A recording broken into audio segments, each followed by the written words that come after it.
What if I told you that one of the most violent, disturbing, and brutally honest shows on television right now started as something nobody in Hollywood wanted to touch? The Boys has become a cultural phenomenon, a show that makes people uncomfortable in the best possible way. And today we are going deep on facts, secrets, and behind-the-scenes details about this series that most fans have absolutely no idea about. Whether you have watched every single episode 3 times or you just discovered the show last week, I guarantee there is something in this video that is going to completely change the way you look at The Boys. Stick around because we are saving the most shocking revelation for the very end, and trust me, you do not want to miss it. Let us start at the very beginning, and I mean the actual beginning, long before any cameras were rolling or any casting decisions were made.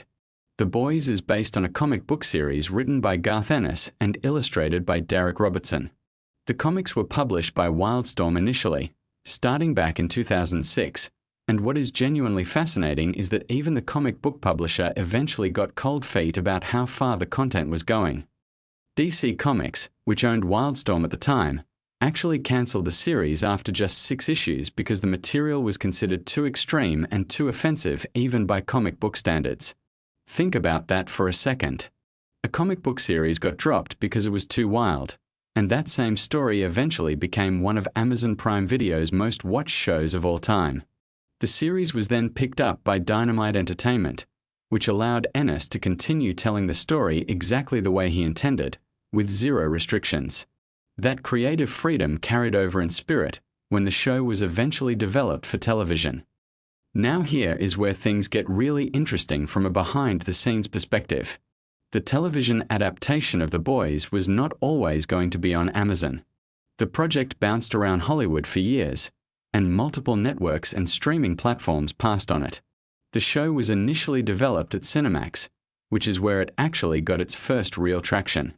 Seth Rogen and Evan Goldberg were brought on as executive producers, and they worked alongside showrunner Eric Kripke to shape what the series would eventually become. Eric Kripke, by the way, is the same creator behind Supernatural, which ran for an absolutely massive 15 seasons on the CW.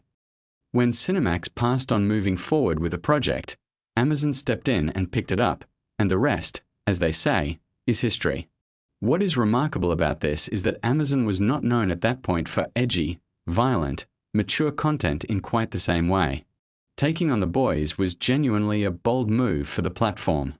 Eric Kripke has spoken in various interviews about his approach to adapting the source material, and one of the most interesting things he has discussed is how deliberately he and his writing team chose to diverge from the comics. The comics are extraordinarily graphic, and while the show is certainly not shy about violence or adult content, Kripke made a conscious choice to give the characters more emotional depth and more genuine humanity than they have in their printed counterparts. Billy Butcher in the comics, for example, is significantly darker and more morally compromised than the version we see Carl Urban bringing to life on screen. Television Butcher still has a code, still has some kind of internal moral compass even if it is bent and damaged. Comic Butcher operates in a much colder, more ruthless base. This was an intentional creative decision because Kripke understood that for a television audience investing potentially years of their lives into a story, they needed characters they could actually care about, even when those characters were doing terrible things. Speaking of Carl Urban, let us talk about the casting process for a moment because it is genuinely fascinating. Carl Urban is a New Zealand actor who had built an impressive career in major Hollywood franchises before The Boys. He was Dr. McCoy in the rebooted Star Trek films, he was Judge Dredd in the underrated 2012 film Dredd, and he had roles in the Lord of the Rings trilogy. But Billy Butcher represented something different for him. Urban has described Butcher as one of the most complex and demanding roles of his career, and when you watch his performance, you understand why. The character requires Urban to walk a razor-thin line between being genuinely threatening and genuinely sympathetic, sometimes within the same scene. The accent alone, a specific London working-class sound, required extensive preparation. What many fans do not realize is that Urban himself was deeply involved in shaping how Butcher would be presented, working closely with Kripke and the writers to find the character's humanity. Anthony Starr, the actor who plays Homelander, might be giving one of the greatest villain performances in the history of television, and that is not an exaggeration. Starr is from New Zealand as well, and before The Boys, he was perhaps best known for his work on the series Banshee, where he played a very different kind of morally complex character. The way Starr approaches Homelander is genuinely fascinating from an acting perspective. He has talked about playing Homelander as someone who is fundamentally broken, a person who was raised without love in a clinical, experimental environment and who never developed the emotional tools that normal human beings take for granted. Homelander's terrifying nature comes not from some innate evil but from a profound emotional emptiness. Starr plays him simultaneously as a petulant child and as the most dangerous being on the planet, and the combination creates something that is deeply unsettling to watch. The smile Homelander uses, that particular frozen, slightly too wide expression, was something Starr developed deliberately as a mask the character wears. Here is a fact that surprises a lot of people. The set design and visual effects team on The Boys operate on a scale that rivals major Hollywood films. The Seven's headquarters, the corporate aesthetic of Vought International, the various superhero costumes, all of these require enormous resources and creative effort. The costume department in particular has spoken about the challenge of designing superhero outfits that look genuinely impressive and cinematically striking while also serving the show's satirical purpose. The Deep's costume, for example, which includes those elaborate fish gills on his neck, required extensive prosthetics work for each shooting day. Chase Crawford, the actor who plays the Deep, has mentioned in interviews that the prosthetics application process could take a significant amount of time each morning before shooting even began. This is the invisible labor behind television that audiences rarely think about, but it fundamentally shapes the world audiences experience. Let us shift to talking about the satirical layer of the show, because this is something that separates The Boys from virtually every other superhero property in existence right now. The series functions as a direct critique of corporate power, media manipulation, celebrity culture, and the way heroism gets packaged and sold as a product. Vought International is not just a fictional corporation that manages superheroes.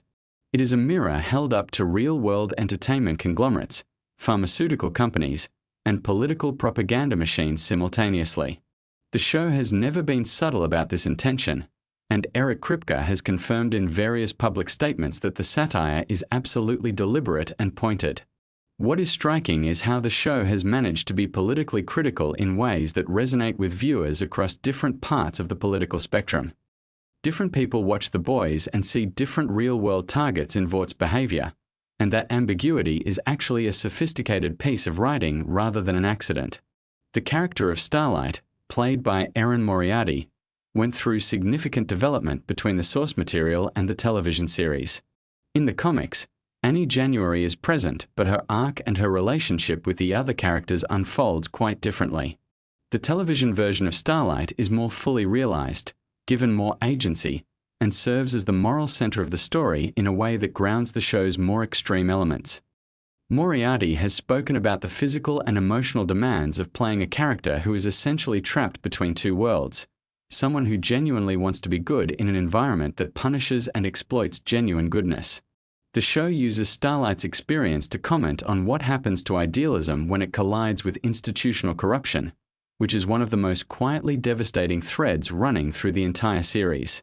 Now let us get into some production details that even dedicated fans tend to not know about. The Boys films primarily in Toronto, Canada, which stands in for a fictionalized version of New York City. Canadian tax incentives make Toronto an attractive production location for many American streaming and network productions, but the crew has to work creatively to make a Canadian city read convincingly as the American metropolis.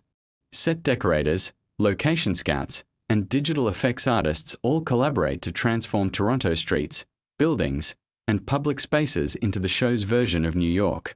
Some locations are used largely as they are with minimal modification, while others require substantial transformation. This is an enormous logistical challenge that unfolds across every single episode. The gore and special effects work on The Boys has become somewhat legendary in television production circles. The show is famous for pushing boundaries in terms of what it depicts visually, and achieving those effects requires a combination of practical effects work and digital enhancement. The practical effects team builds props, creates prosthetics, and uses various physical techniques to produce visceral moments that then get refined or augmented in post-production. There is a creative philosophy behind this approach, which is that practical effects, things that physically exist on set, tend to look more convincing and more genuinely shocking than purely digital creations. The two approaches work together to produce moments that genuinely make audiences gasp, which is very much the intended effect. One of the most interesting creative decisions the show made early on was regarding how superpowers would be portrayed. Rather than leaning into the fantastical, consequence-free spectacle of traditional superhero films, the boys treat superpowers as physical phenomena with real-world physics and real-world consequences. When someone with superhuman strength punches through something, the results look genuinely brutal. When Homelander uses his laser vision, the destruction is presented with a gravity that most superhero properties avoid. This grounded approach to depicting powers serves the show's larger argument about what superheroes would actually be like if they existed, which is to say terrifying rather than reassuring. Let us talk about the music choices in The Boys, because the show's soundtrack is doing a tremendous amount of work that deserves more attention than it typically gets. The series has a habit of using popular, upbeat, cheerful songs in stark contrast to the violent or disturbing imagery on screen. This technique, sometimes called counterpoint scoring, has a long history in cinema, but The Boys uses it with particular effectiveness and wit. The jarring collision between a familiar song you might associate with positive memories and something genuinely horrifying creates a specific kind of discomfort that reinforces the show's satire. It suggests that violence and darkness can hide behind cheerful surfaces, which is precisely the point the show is making about Vought and about superhero mythology more broadly. Here is something that many people do not know about the show's development. When Amazon ordered The Boys to series, there were internal discussions about how extreme the content could actually be. The Boys operates at a level of graphic content that was unusual for a streaming platform even by the standards of prestige television. The fact that Amazon allowed the show to fully commit to its vision, rather than softening the edges to make it more broadly palatable, was a significant factor in why the show resonated so powerfully with audiences. There is a version of The Boys that could have been made in a more restrained way, and it almost certainly would not have become the cultural phenomenon that the actual show became. Sometimes the willingness to fully commit to a creative vision, however uncomfortable, is exactly what makes something work. Showrunner Eric Kripke has a very specific philosophy about what the show is ultimately trying to say, and he has articulated it in interviews in ways that are worth understanding. For Kripke, The Boys is fundamentally about the abuse of power and about the way institutions protect the powerful at the expense of the vulnerable. The superheroes of The Boys are not just metaphors for celebrities or for political figures, though they serve that purpose. They are representations of any system or institution that presents itself as serving the public good while actually prioritizing its own power and reputation. The Boys, the vigilante team at the center of the story, represent the impulse to resist and hold power accountable, even when that resistance is imperfect, morally complicated, and sometimes self-defeating. The relationship between Billy Butcher and the other members of his team has been one of the most consistently compelling elements of the show. Mother's Milk, played by Laz Alonso, provides a counterbalance to Butcher's more extreme impulses and serves as the group's conscience in practical terms. Frenchie, played by Tomo Capone, and Kimiko, played by Karen Fukuhara, form one of the show's most emotionally resonant partnerships, a relationship built on mutual understanding between two people who have both been shaped by violence and trauma. The casting of these characters was meticulous, and the chemistry between the actors is something that cannot be manufactured through writing alone. The ensemble as a whole functions as a kind of found family, which is a deliberate storytelling choice that gives the audience an emotional anchor amid all the chaos and darkness.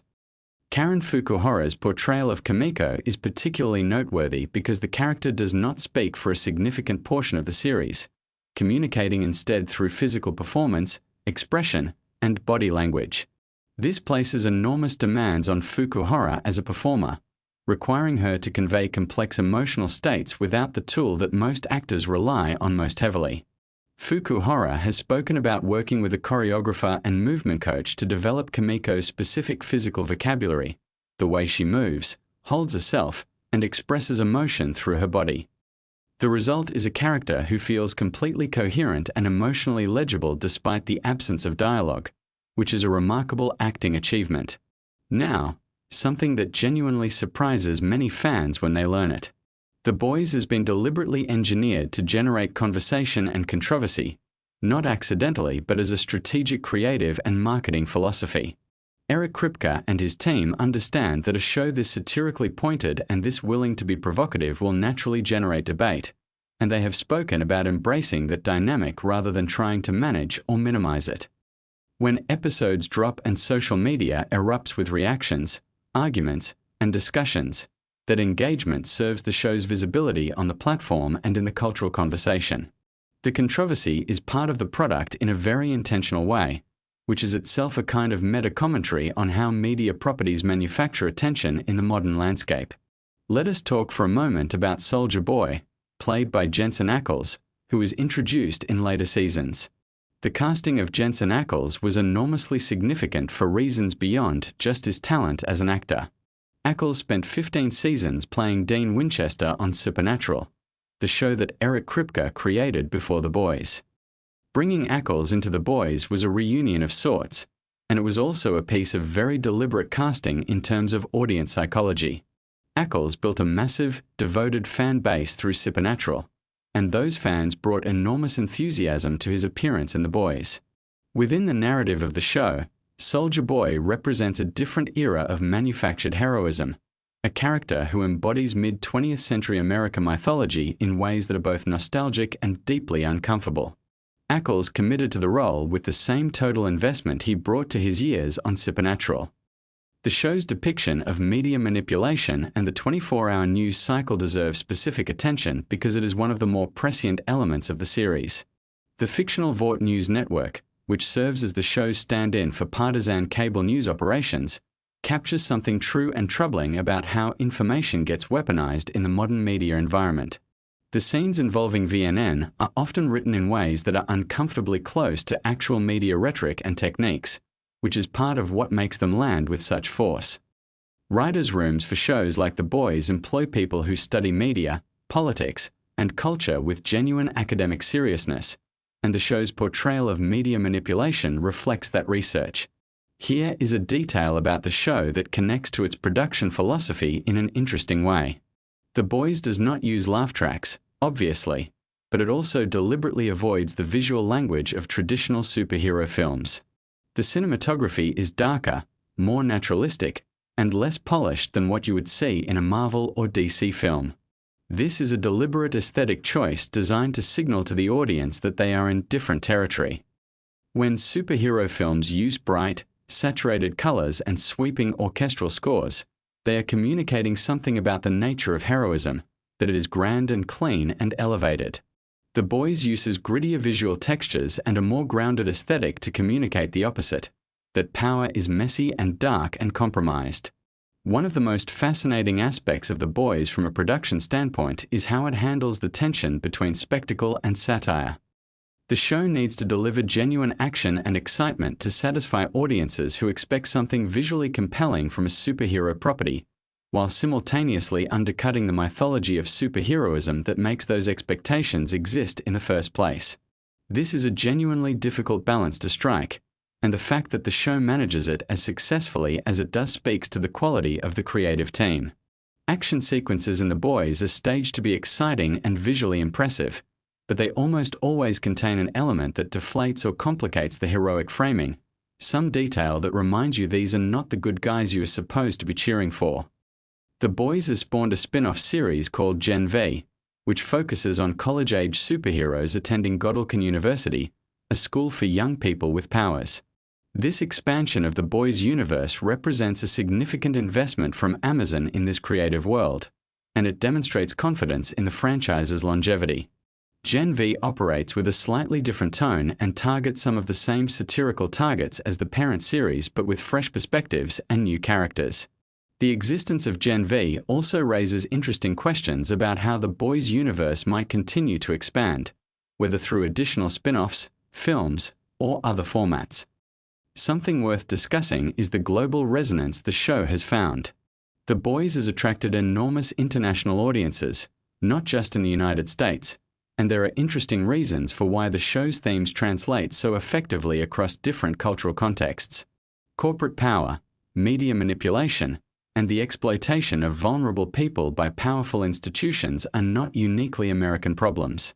These are universal experiences, and The Boys speaks to them in ways that resonate regardless of where you happen to be watching from. The show has topped streaming charts in multiple countries, which reflects this universality. The writing room for The Boys has always included writers from diverse backgrounds, and Eric Kripke has spoken about the intentionality behind building a writer's room that brings multiple perspectives to the table. This diversity of experience and viewpoint is reflected in the show's ability to critique power from multiple angles simultaneously. A less diverse creative team might produce a show that critiques power from a single ideological direction, but The Boys manages to raise questions and challenges that resonate with people who hold very different political and social viewpoints. That is a genuinely sophisticated piece of collective writing. Let us talk about fan response for a moment, because the audience for The Boys is one of the most engaged and analytically sophisticated fan communities on the internet. Theory crafting, close reading of episodes for hidden details and foreshadowing, intense discussion of character motivations and thematic implications. All of these activities happen on platforms like Reddit, YouTube, and Twitter at extraordinary scale. The show rewards this kind of engagement because it is layered with intentional details that only become visible on repeat viewings or on close analysis. Easter eggs, references to the comics, symbolic visual choices, thematic callbacks across episodes and seasons, all of these elements give engaged fans something to dig into and discuss, which drives ongoing conversation and keeps the show present in the cultural conversation between seasons. The relationship between The Boys and the superhero genre more broadly is worth thinking about carefully. Marvel and DC, the dominant superhero brands, have spent decades building audiences that deeply love and are emotionally invested in superhero mythology. The Boys is both parasitic on that mythology and critical of it simultaneously. It can only work as a satire if the audience has enough familiarity with and affection for superhero conventions to feel the impact when those conventions are violated or inverted. In a world without the Marvel Cinematic Universe, The Boys would land differently and possibly less effectively. The show's power is inseparable from the cultural context it emerged from. Now for something that might actually change how you watch the show going forward. The visual design of Vought International as a corporation draws from a very specific real-world reference pool. The aesthetics of Vaught's branding, marketing materials, and corporate culture are modeled on actual major entertainment corporations, pharmaceutical companies, and consumer brands. Production designers have talked about researching corporate branding strategies, internal corporate culture materials, and marketing psychology to ensure that Vought feels authentically, recognizably corporate in ways that go beyond surface-level imitation. The sterile, cheerful, relentlessly positive aesthetic of Vought is based on real research into how major corporations present themselves publicly while concealing quite different internal realities. This attention to detail is part of why the satire lands so effectively. Homelander's relationship with dairy products and specifically with milk is one of the show's most discussed symbolic choices. It is not accidental. The imagery connects to ideas about nourishment, about what Homelander was denied in his childhood, about the way he seeks comfort and validation from external sources because he never received genuine love. The show uses these recurring visual motifs deliberately as a form of visual storytelling that operates parallel to the dialogue and explicit narrative. When you notice these patterns and understand their implications, the show becomes substantially richer as an experience. There is something worth saying about the show's ending, or at least where it has been going, in terms of what Eric Kripke has said publicly about his vision for the series. Kripke has indicated that he always had a specific conclusion in mind for The Boys, a sense of what the show is ultimately building toward. This is not the kind of series that is being indefinitely extended without a plan.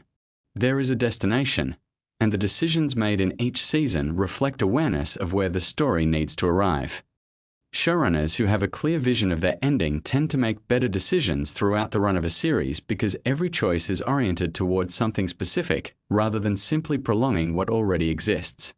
The cultural impact of The Boys extends beyond the show itself into broader conversations about the superhero genre, about corporate power, and about American mythology. Critics and academics have written about the show in ways that treat it as a genuinely significant cultural document, not just as entertainment.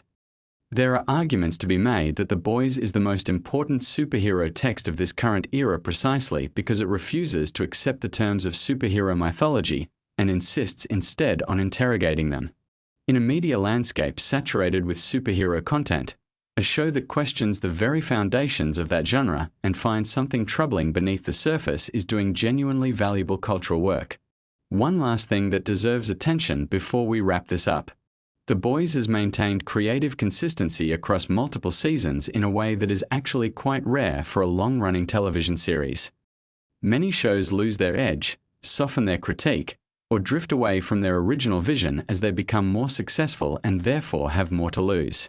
The Boys has largely avoided this trap, continuing to push harder and go further as the series has progressed rather than retreating to safer ground.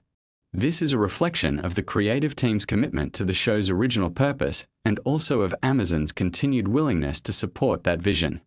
Not every streaming platform would allow a show this provocative to operate with this much creative freedom for this many seasons. So there you have it. The Boys is a show built on creative defiance, from a comic too extreme for its original publisher, to a television pitch that bounced around Hollywood for years before finding a home, to a series that has consistently refused to make itself more comfortable or more palatable to avoid controversy. The facts and details behind this show reveal a creative enterprise that is far more intentional, far more sophisticated, and far more carefully constructed than it might appear on the surface.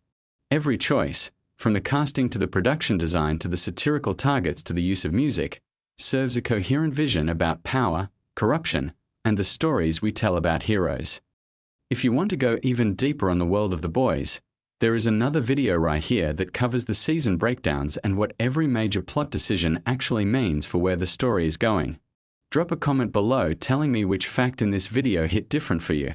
And subscribe if you are not already part of this community because we go deep on the shows and films that actually matter. See you in the next one. You think you know The Boys.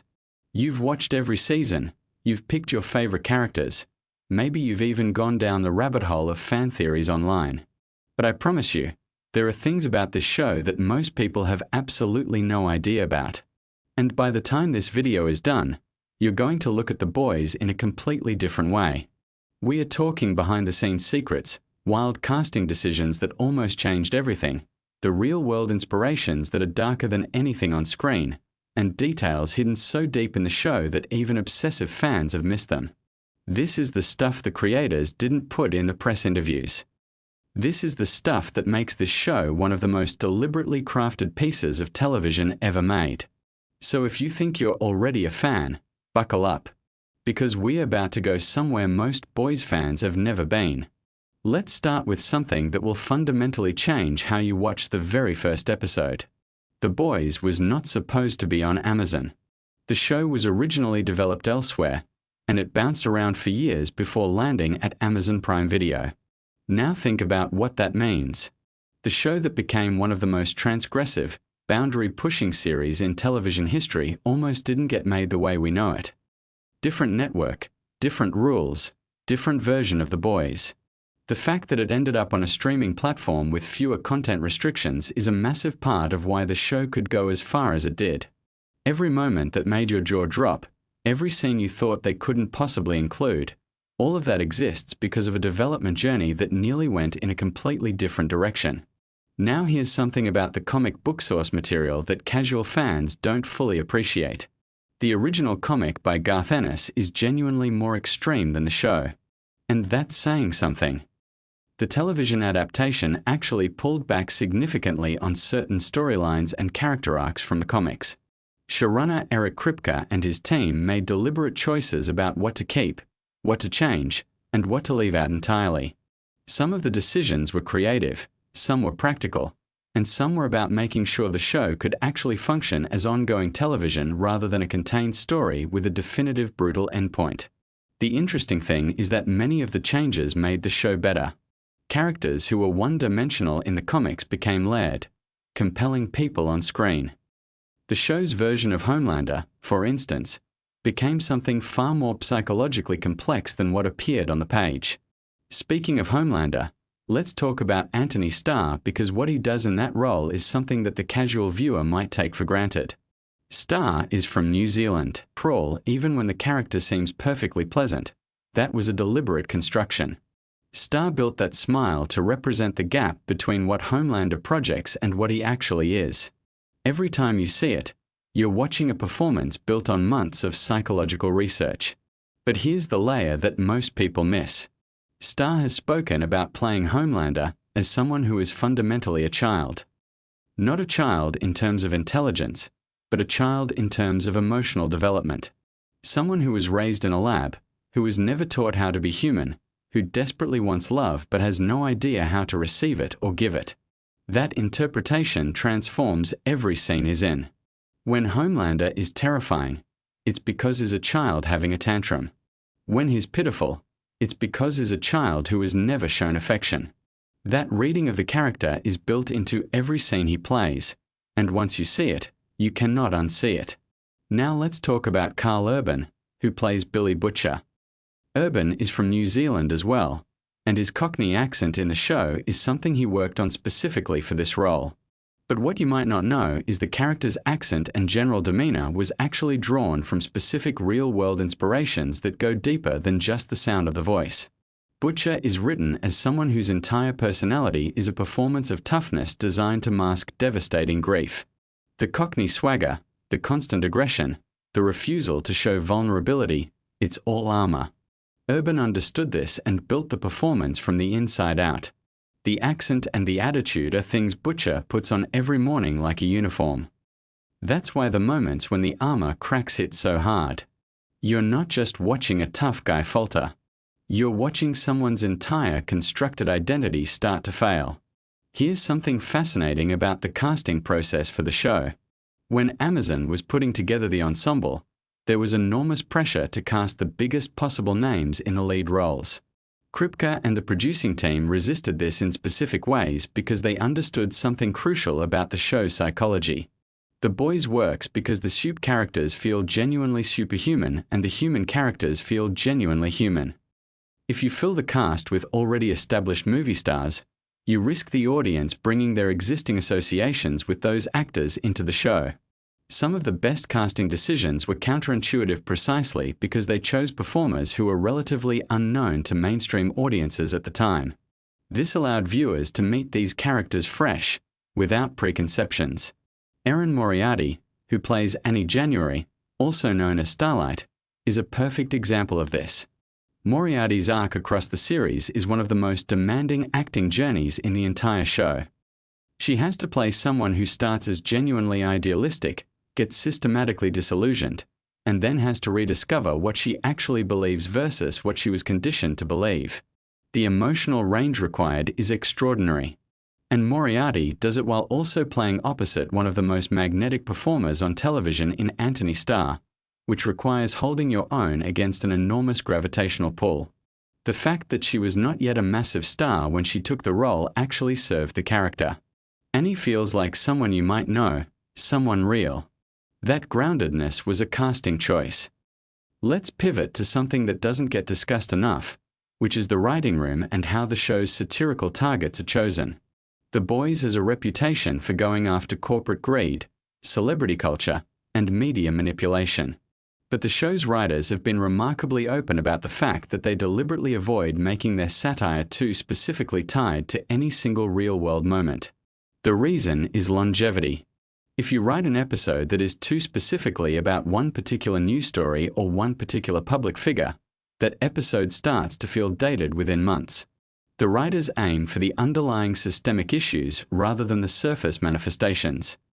This is why the show still feels sharp and relevant across multiple seasons. It's not satirizing the specific, it's satirizing the structural. The specific examples change. The underlying rot they're pointing at does not. This is also why the show resonates with viewers across a pretty wide political spectrum, which might seem surprising given how aggressive its critiques are. Because the show isn't really attacking any particular political tribe. It's attacking the machinery of power itself, the way institutions corrupt individuals, the way celebrity becomes a tool of control, the way heroism gets manufactured and sold. These are concerns that land differently depending on your political starting point, but they land for almost everyone. Now here's something about the production design that changes how you see every frame. The world of The Boys is divided into a very specific visual language. The world of Vought and the Soups is saturated, bright, almost aggressively colorful. Everything is polished and warm and inviting. Meanwhile, the world of Billy Butcher and the Boys is desaturated, grittier, lit with cooler tones. This is not accidental. The production design team built an entire visual philosophy around the idea that the world of corporate superheroes is essentially a permanent advertisement, and the world of the people fighting them is closer to reality. When characters cross between these visual worlds, you feel it even if you don't consciously register it. Your eye is constantly being told something about where power lives and what it looks like versus where ordinary people exist. The Tower of Vought itself deserves a whole discussion. The architectural choices for that building were deeply deliberate. It's designed to evoke luxury, corporate power, and a kind of religious authority all at once. Think about the way the interior spaces are used for gatherings that function almost like worship services. The show is making a continuous argument about the relationship between corporate branding and religious devotion, and the set design embeds that argument into the physical space of the story before a single word of dialogue is spoken. Let's talk about one of the most technically demanding aspects of the show, which is the visual effects work. The Boys is not a massive tentpole film with a $500 million budget. It's a television show that has to deliver convincing superhero effects episode after episode. The way the VFX team handles this is genuinely innovative. Rather than trying to compete with Marvel or DC films on the level of spectacle, the effects work on The Boys is deliberately integrated into the tonal register of the show. The violence is visceral rather than balletic. The powers feel dangerous rather than elegant. The whale sequence, the plane sequence, certain moments in Season 3, these are not designed to be awesome in the traditional superhero sense. They're designed to be disturbing. The VFX team was given a specific brief that their work should feel wrong, not cool. That's an unusual creative direction to give a visual effects team, and the results speak for themselves. Here's something about the show's music that most people don't think about. The song choices in The Boys are not just needle drops. They are arguments. Every time the show puts a specific piece of music over a specific scene, it's making a deliberate point about the contrast between what a song means culturally and what's actually happening on screen. The use of cheerful, patriotic, or innocently nostalgic music over scenes of corporate manipulation or violence is a technique the show uses constantly. And it works because it exploits the gap between what we've been conditioned to feel when we hear certain sounds and what we are actually watching. It's essentially the same technique the show uses with superhero iconography. Take something that's supposed to make you feel safe and good. Use it to make you feel deeply uncomfortable. That's the show's whole thesis in musical form. Now let's go somewhere really interesting. The show has a complicated relationship with its own popularity. Eric Kripke has talked about this in interviews, the strange experience of making a show about the dangers of corporate manufactured heroes and watching it become a massive corporate product. The Boys merchandise exists. The Boys theme park experience has been discussed.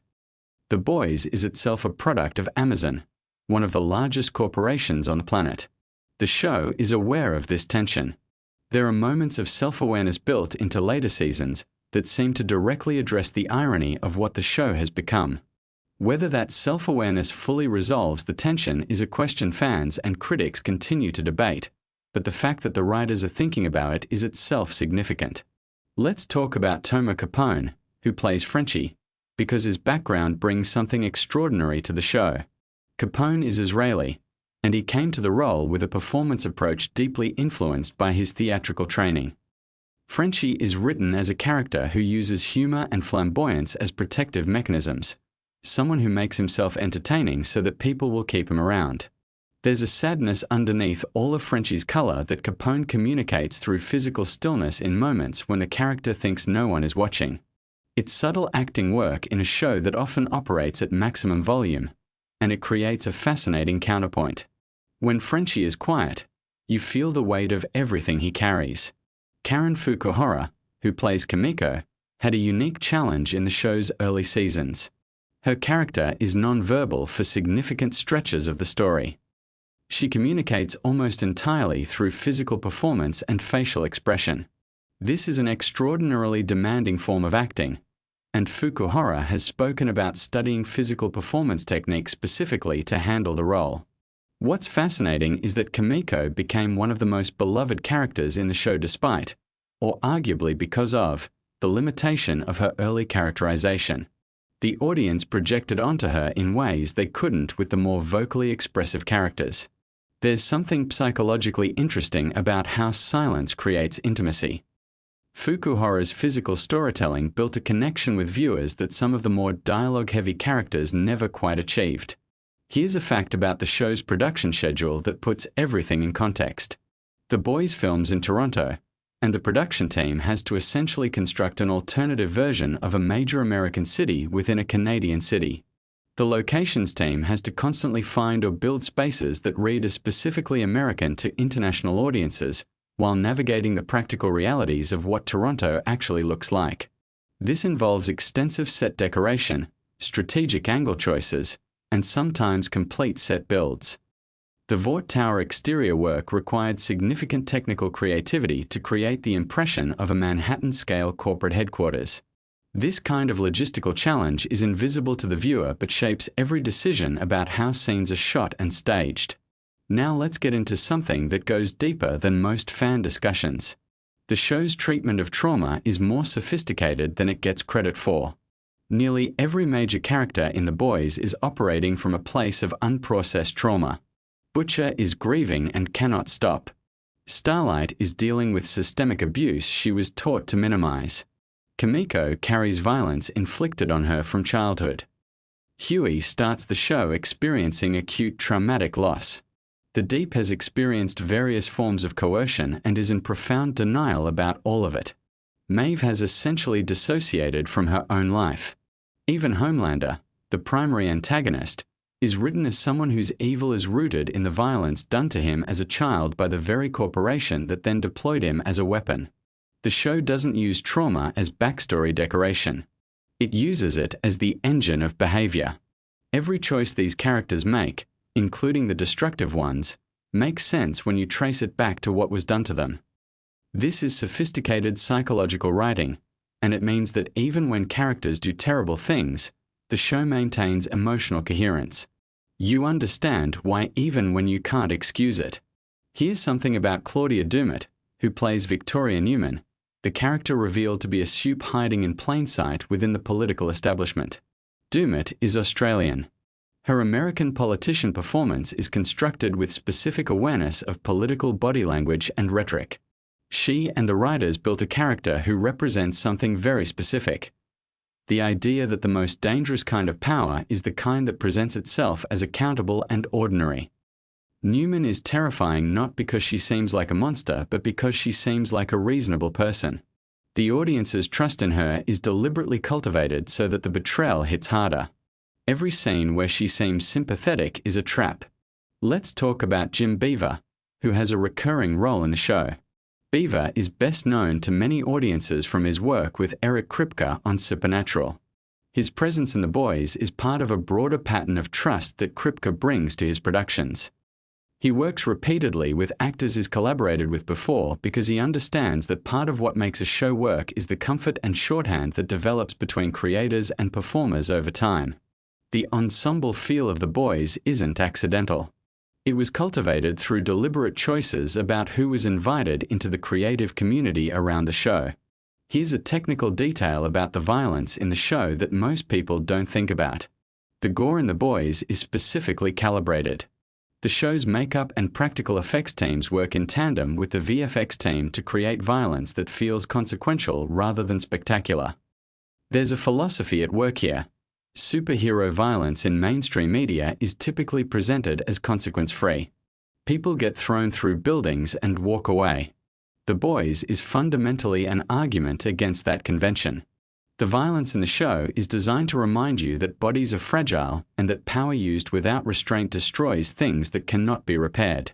Every piece of practical gore is a political statement about the glamorization of violence in superhero media. Now here is something that will make you think differently about Season 1 specifically. The pilot episode of The Boys was written with the awareness that most of the audience would arrive with strong preconceptions about superhero stories. The creative team knew they needed to violate those preconceptions in the first episode with enough force to reset the audience's expectations entirely. The death that occurs in the pilot, which is one of the most shocking moments of the entire series, was specifically calibrated to happen before the audience had enough attachment to feel grief, but with enough force to feel the wrongness of it. The mechanics of that scene were discussed extensively in the writer's room. The question was, how do you make an audience understand that nothing in this world is safe without making them too emotionally distant to keep watching? The answer was precision. Hit hard enough to disrupt, but not so hard that you break the connection. Let's talk about Amazon's role in the show because it's more complicated than it appears. Amazon is the distributor and a major financier of The Boys, and the show regularly satirizes corporations that use entertainment and heroism as marketing tools. Amazon is itself a massive corporation with significant controversies around labor practices and market power. The show has made jokes and references about this tension within its own narrative. Kripke has been publicly thoughtful about the relationship, acknowledging the irony while arguing that making the show from inside the machine is part of what gives it access to the audience it needs to actually matter. Whether you find that convincing or not is a legitimate question. But the fact that the show exists in this specific tension is something that shapes every creative decision about how far the satire is allowed to go. Something that rarely gets discussed is the role of intimacy coordinators on the show. The Boys contain significant sexual content, and the production has been open about using intimacy coordinators to manage those scenes in ways that protect performers and ensure that the content serves the story rather than existing gratuitously. This is a relatively recent development in the industry, and one that represents a significant shift in how productions handle vulnerable content. The presence of this kind of professional infrastructure on set affects the quality and authenticity of what ends up on screen. Performers who feel safe are able to do their best work. Here's something about the show's international reception that's worth knowing. The Boys has a genuinely global audience, and it resonates differently in different cultural contexts. In countries with strong traditions of political satire, the show is often read as conventional in its targets, the powerful and corrupt, even when the methods are unconventional. In countries where superhero mythology has a strong cultural hold, the show is often read as more radical. In some markets, the show's critique of American corporate power and American patriotism lands as specifically anti-American in ways the creators probably didn't entirely intend. The show means different things to different audiences, and that semantic flexibility is actually part of its strength. It's a target-rich environment for interpretation. Let's get into something about the show's future and what the production team has indicated about how they plan to end things. Kripke has been clear that The Boys has a specific ending in mind. This is rarer than you'd think in television, where shows often continue beyond their natural endpoint because the economics of a successful series push toward extension. The willingness to plan and commit to an ending reflects a creative confidence that not every showrunner has, and it suggests that the final season, whenever it arrives, will be built to satisfy rather than to leave doors open for more product. Given that the show's entire philosophy is about the damage done when powerful things refuse to end, there would be a certain poetic justice in the show itself being willing to stop.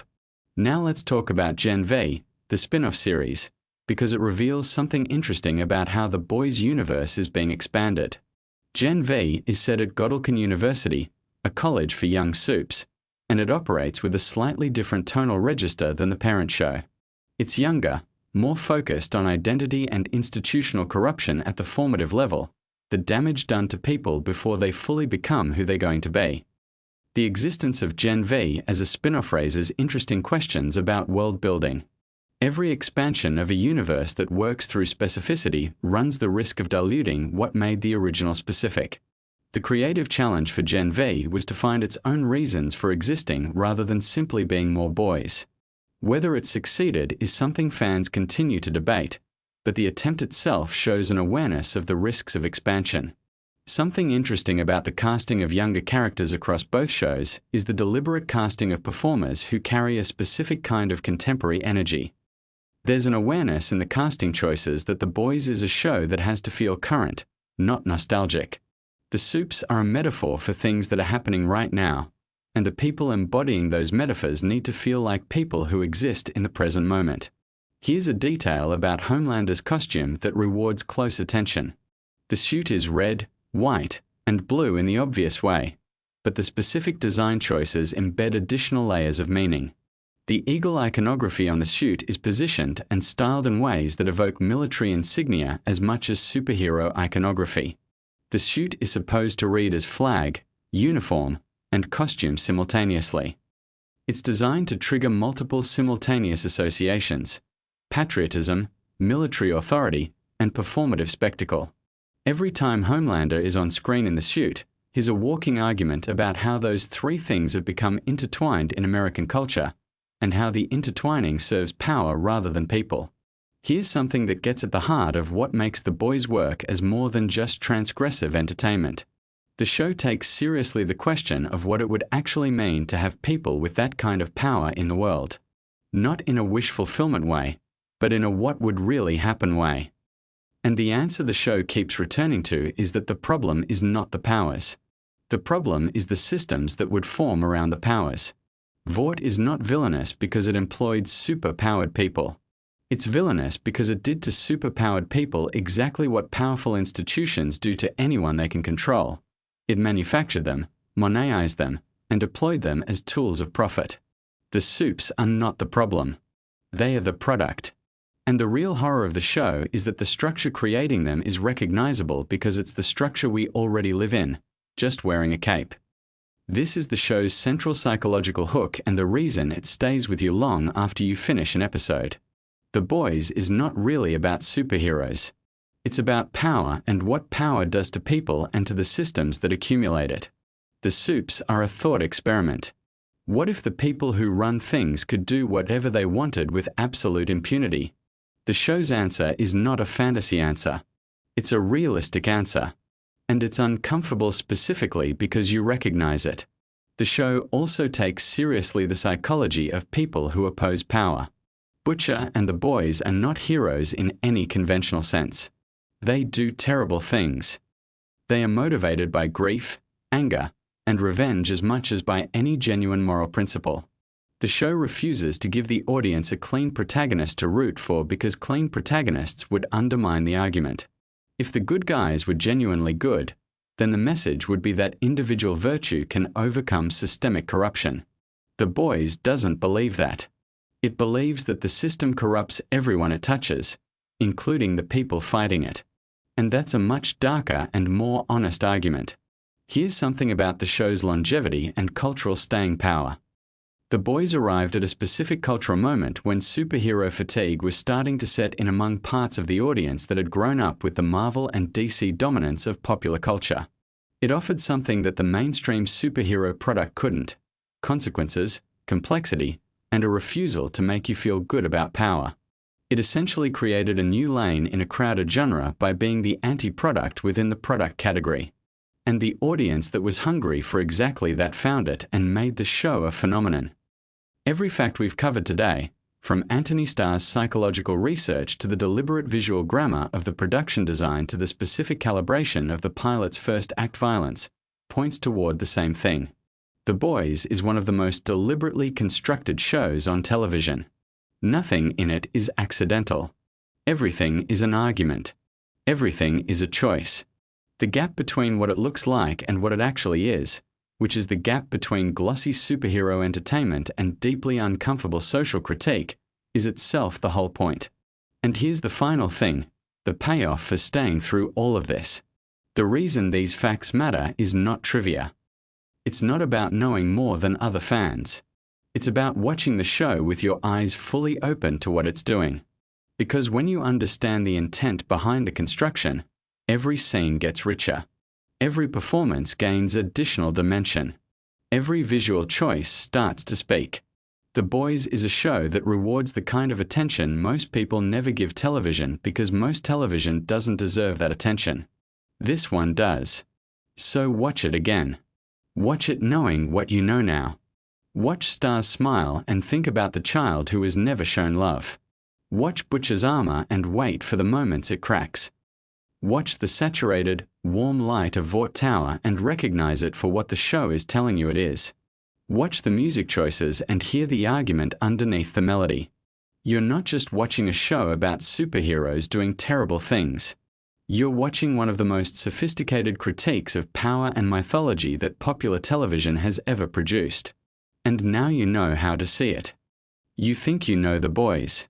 You've watched every season, you've followed the drama, you've picked your sides between Butcher and Homelander, and you genuinely believe you've got this show figured out. But here's the thing, there is a mountain of behind-the-scenes chaos, wild creative decisions, bizarre casting stories, and hidden details buried inside the show that most fans have never heard about. And some of this stuff is so strange, so unexpected, that it's going to completely change the way you watch The Boys the next time you sit down with it. So stay with me, because we are going deep today.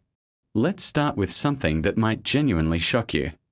The Boys almost didn't exist in the form you know it. The comic series by Garth Ennis and Derek Robertson, which the show is based on, was originally published by DC Comics under their Wildstorm imprint. Now here's where it gets interesting. DC actually cancelled the comic after just 6 issues. They pulled the plug on it because the content was considered too extreme, too offensive, and too politically charged even for a mature imprint. Ennis and Robertson had to take the book elsewhere, and it eventually found a home at Dynamite Entertainment, where it ran for its full 72-issue run. If DC had simply continued publishing it, the trajectory of how this story reached mainstream audiences might have looked completely different. The cancellation arguably gave the book more underground credibility and cult status, which eventually made Amazon take notice. Speaking of Amazon, the journey from comic to screen was not smooth or quick. The show went through years of development purgatory before it actually got made. Seth Rogen and Evan Goldberg, who serve as executive producers, were involved in bringing the project to life, but it bounced around different networks and studios before Amazon Studios finally committed to it. There were genuine moments where it looked like the show was never going to happen at all. The subject matter was considered too risky, too controversial, and too difficult to market to a mainstream audience. People inside the industry thought you simply couldn't build a prestige television show around the brutal deconstruction of superheroes and corporate corruption. Amazon proved everyone wrong.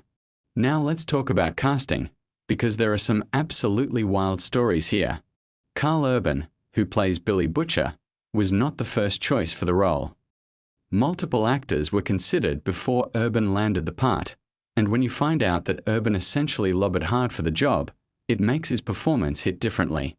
Urban is a massive comic book fan and actually knew the source material well before auditioning. He understood what Butcher was supposed to represent in ways that went beyond what's on the surface. That deep understanding of the character is part of why his portrayal feels so layered and complex. Urban reportedly pushed hard to get meetings with the showrunners and convinced them he was the right fit through sheer persistence and passion for the material. Then there's Anthony Starr, who plays Homelander, and this man deserves his own entire documentary. Starr is from New Zealand, and before landing this role he was perhaps best known internationally for the series Banshee. But the way he approached Homelander is genuinely one of the most fascinating acting choices in modern television. Starr has talked about how isolating it was to play the character, because Homelander is so thoroughly repellent and disturbing that he had to maintain a certain psychological distance from other cast members to preserve the on-set dynamic. The character works partly because of real tension between Starr and the rest of the cast, and Starr has leaned into that deliberately. There are stories from the set where other actors would feel genuinely uncomfortable around Starr when he was deep in character mode, which tells you everything about how committed he is to the role. What makes Homelander so terrifying as a character, and this is something the writers have discussed openly, is that he was specifically designed to be a commentary on a certain type of unchecked narcissism that exists in powerful institutions. The Superman aesthetic was chosen deliberately because Superman is the most universally recognized symbol of heroic virtue and goodness. Corrupting that image completely was the entire point. Every time Homelander does something monstrous while wearing that suit, the visual dissonance is the statement. The showrunners wanted audiences to feel that contrast as sharply as possible. Now here is a fact that a lot of people have missed entirely. The show films primarily in Toronto, Canada, not in the United States. The city of Toronto has been dressed up and disguised to look like a fictional American city so effectively that most viewers never notice. The production design team does an extraordinary job of hiding Canadian street signage, architecture details, and environmental elements that would give the location away. There's an entire department dedicated specifically to making Toronto not look like Toronto. When you go back and watch with this in mind, you'll start spotting small details you never noticed before. The budget for The Boys is substantial, but perhaps not in the ways you'd expect. A significant portion of the budget goes not into the superhero action sequences, but into the elaborate practical effects and makeup work. The show famously uses a combination of practical effects, prosthetics, and digital effects, and the showrunners have consistently prioritized practical work wherever possible. This was a deliberate creative philosophy from the beginning. Producer Eric Kripke, who created Supernatural and serves as showrunner on The Boys, wanted the violence and the grotesque elements to feel as real and physical as possible rather than clean and digital. That commitment to practical messiness is a huge part of why the show has a visceral quality that sets it apart from other superhero content. Let's talk about some of the specific scenes and the nightmares behind making them. The infamous submarine scene in Season 2, which involves a character being violently killed in an extremely graphic and bizarre way, became one of the most discussed and debated moments in the show's entire run. What most people don't know is that the scene was the subject of significant internal debate about whether to include it, how graphic to make it, and what purpose it was actually serving narratively. The writer's room apparently had extended conversations about the line between purposeful shock and gratuitous content. The decision to keep it in and to make it as extreme as they did came down to the show's core philosophy that superhero stories have been sanitized to an extreme degree and that confronting audiences with truly ugly consequences was part of the point. Erin Moriarty, who plays Annie January, also known as Starlight, has spoken extensively about how physically and emotionally demanding the role is. What's interesting is how Starlight was developed differently in the television show compared to the comic. In the source material, Starlight's story is considerably darker and more one-dimensionally tragic. The show's writers made a conscious choice to build her into a more active and complex character with genuine agency, which required significant creative departures from the comic. Moriarty brought a lot of her own instincts about the character's emotional journey to the role, and the writers were receptive to collaborating with her on how Annie evolves across seasons. Toma Capone, who plays Frenchie, is actually Israeli, and his performance involves him speaking English with an accent that is somewhat ambiguous in its European flavor, which was an intentional creative choice. Frenchie's background is deliberately kept somewhat mysterious in the show, and that extends to his accent and linguistic patterns. Capone worked with dialect coaches extensively to craft exactly the right sound for the character. The chemistry between Frenchie and Kimiko, played by Karen Fukuhara, was something that developed very naturally during production, and the writers noticed it immediately. The relationship between those two characters became increasingly central to the show's emotional heart, partly because of how genuine the connection between the two actors was on set. Karen Fukuhara herself has an extraordinary story connected to this show. Her character Kimiko is almost entirely nonverbal, communicating primarily through physicality, expression, and sign language. Fukuhara worked with ASL consultants and movement coaches to develop Kimiko's specific physical vocabulary. The challenge of conveying an entire inner life, complex emotions, humor, grief, and rage without dialogue is enormous, and the fact that Kimiko is one of the most beloved characters on the show is a testament to how brilliantly Fukuhara handles it. There were conversations early in production about whether giving the character dialogue would make her more accessible, and the decision to keep her largely silent was ultimately maintained because it actually made her more powerful and distinctive. Here's something genuinely interesting about the show's political dimension. Eric Kripke has been very open about the fact that The Boys is explicitly political satire, and the show has been praised and criticized from multiple points across the political spectrum, which the creators take as a sign that they're doing something right. The interesting paradox of the show is that it has been enthusiastically embraced by audiences with completely opposite political worldviews, each seeing their own targets being skewered in the content. This was not entirely accidental. The writers' room deliberately constructed the satire so that no single political tribe could claim the show as their own. Vought International, the corporation at the center of the story, represents a kind of institutional corruption that transcends simple left or right categorization, which is what allows the show to function as genuine satire rather than partisan cheerleading. The Deep, played by Chase Crawford, was a character that could have easily been a simple comic relief villain, but the show took him somewhere considerably more interesting and uncomfortable. Crawford has talked about the challenge of playing a character who is simultaneously pathetic, dangerous, creepy, and occasionally sympathetic.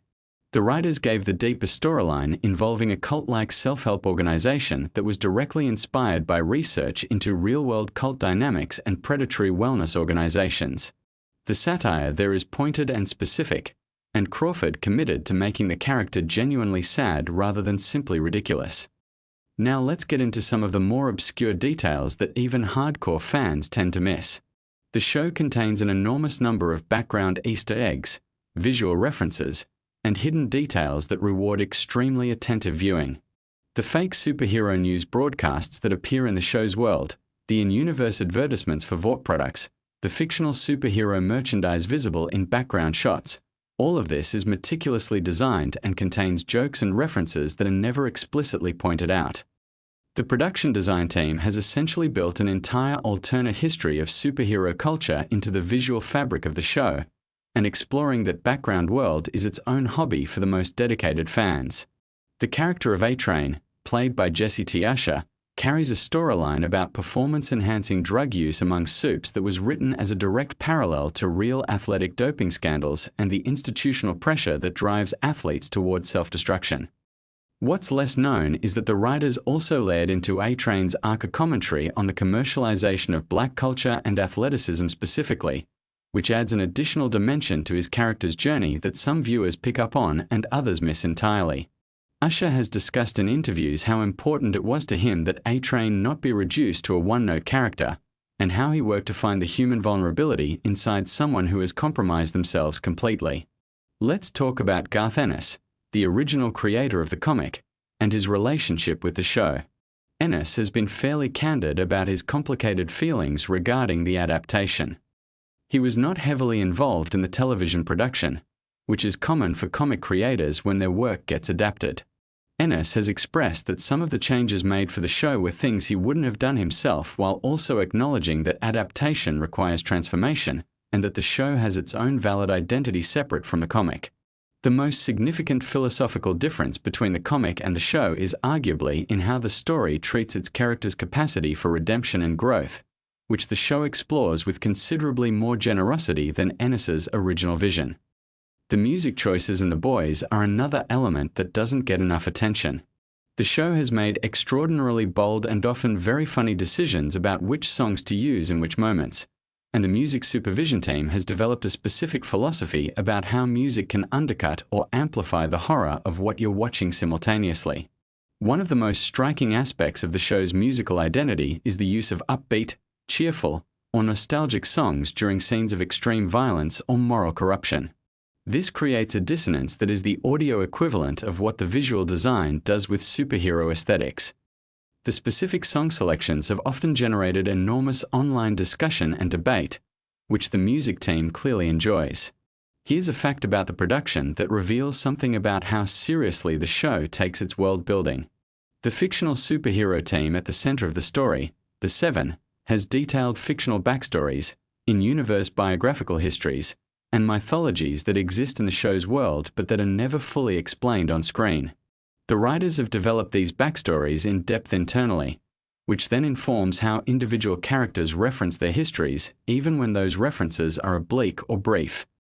This kind of deep world-building investment is what gives the show a sense of genuine weight and history that you can feel even when you can't fully articulate why. Dominique McElligott, who plays Queen Maeve, has one of the most interesting character arcs in the show's history, and her background is worth knowing. McElligott is Irish, and like Starr, brings a non-American background to a character who is essentially a warped version of an iconic American superhero figure. Maeve's arc across the series, which involves her transition from complicit cynicism back towards something resembling moral courage, was something McElligott felt strongly about and advocated for within the production. The writers have described her as deeply engaged with Maeve's journey and insistent that the character's redemptive elements be handled with real care. There's also an interesting story about how the show handles the legal and clearance issues around superhero imagery. Because the show is explicitly about parodying and deconstructing the superhero genre, and because many of its characters are clearly designed as corrupted versions of trademarked heroes, the legal team working on the show had to navigate an extremely complex landscape of intellectual property law. The characters are always positioned just enough away from their obvious inspirations that they avoid direct infringement, while maintaining the cultural resonance of what they're referencing. This legal tightrope has actually become part of the show's creative texture, because the distance between the reference and the parody is itself part of the commentary. Now, Supernatural fans will know that Eric Kripke has a specific set of creative instincts around ensemble storytelling, mythology building, and the dynamic between characters who are technically working together but who have fundamentally incompatible visions of what they're doing. All of those instincts are visible in The Boys, but operating at a higher budget and a higher level of satirical sophistication. Kripke has talked about how his years running Supernatural taught him specific lessons about sustaining long-running ensemble narratives, and how to avoid the trap of running out of story while the audience is still invested. Those lessons are visible in how The Boys structures its seasonal arcs. Let's shift to something that involves the actual mechanics of filming.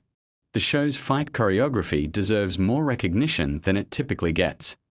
The action sequences in The Boys are notably different from those in mainstream superhero films, in that they emphasize the horror and consequence of superpowered violence rather than its spectacle and cool factor. When Homelander does something violent, the camera work and editing choices are designed to make you feel sick rather than exhilarated. This required very deliberate choreographic and directorial decisions to prevent sequences from accidentally becoming the kind of awesome action set pieces they were explicitly designed to critique. Jack Quaid, who plays Huey Campbell, has spoken about how Huey functions as the audience surrogate in a very specific and intentional way. Huey is the character who enters this world from outside it, who begins with recognizable moral instincts, and who the audience is supposed to track as those instincts get complicated and compromised by everything he encounters. Quaid has noted that there's a significant departure from the comic book version of Huey in terms of the character's overall demeanor and how he processes trauma, and that these changes were made to make him more relatable to a contemporary audience.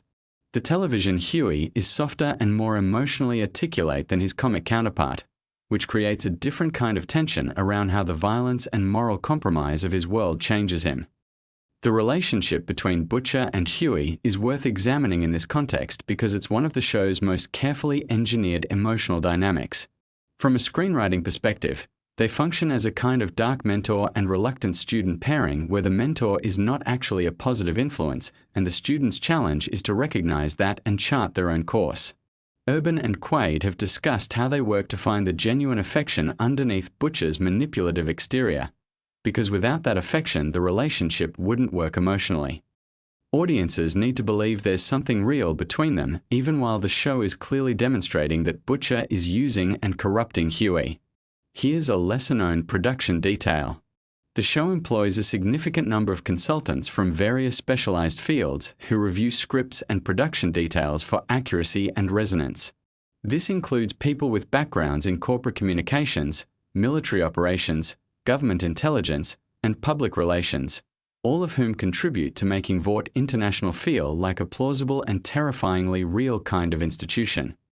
The PR machinery around the Seven, the way Vought manages scandals and controls narratives, is written with a specificity that comes from actual understanding of how those systems work in real organizations. That research investment shows in the texture of the show. Something that has come up in multiple interviews with the creative team is the deliberate choice to make Vought International function as a critique of entertainment corporations specifically as much as or more than a generic corporate villain. The way Vought uses superhero mythology to sell products, manage public perception, and create emotional dependency in consumers is a portrait of how certain real entertainment conglomerates operate that is sharper and more pointed than it might initially appear. The show is in some sense a piece of entertainment criticizing the entertainment industry's own manipulation of audiences, which gives it a self-aware quality that adds depth to the satire. The spin-off series Gen V, which centers on a college for superpowered young people run by Vought, expanded the world of The Boys significantly and introduced a new generation of characters. What's interesting from a production standpoint is that Gen V was developed as a genuine creative expansion rather than simply a cash grab extension of the main series. The creative team on Gen V was given real latitude to explore different tonal registers and thematic territory, resulting in a show that feels connected to The Boys but distinctive in its own right. The relationship between the two shows in terms of how events in one affect the other was planned with considerable care to ensure continuity without either show being dependent on the other for comprehension. Let's talk about the show's approach to religion, because it's another element that tends to generate a lot of conversation. The Boys takes a complex and often darkly satirical view of how religion intersects with celebrity and power, and this is handled with more nuance than a simple anti-religious stance. The show is critical of how religious imagery and rhetoric get weaponized by powerful figures rather than being broadly dismissive of faith itself. This distinction is important and deliberate.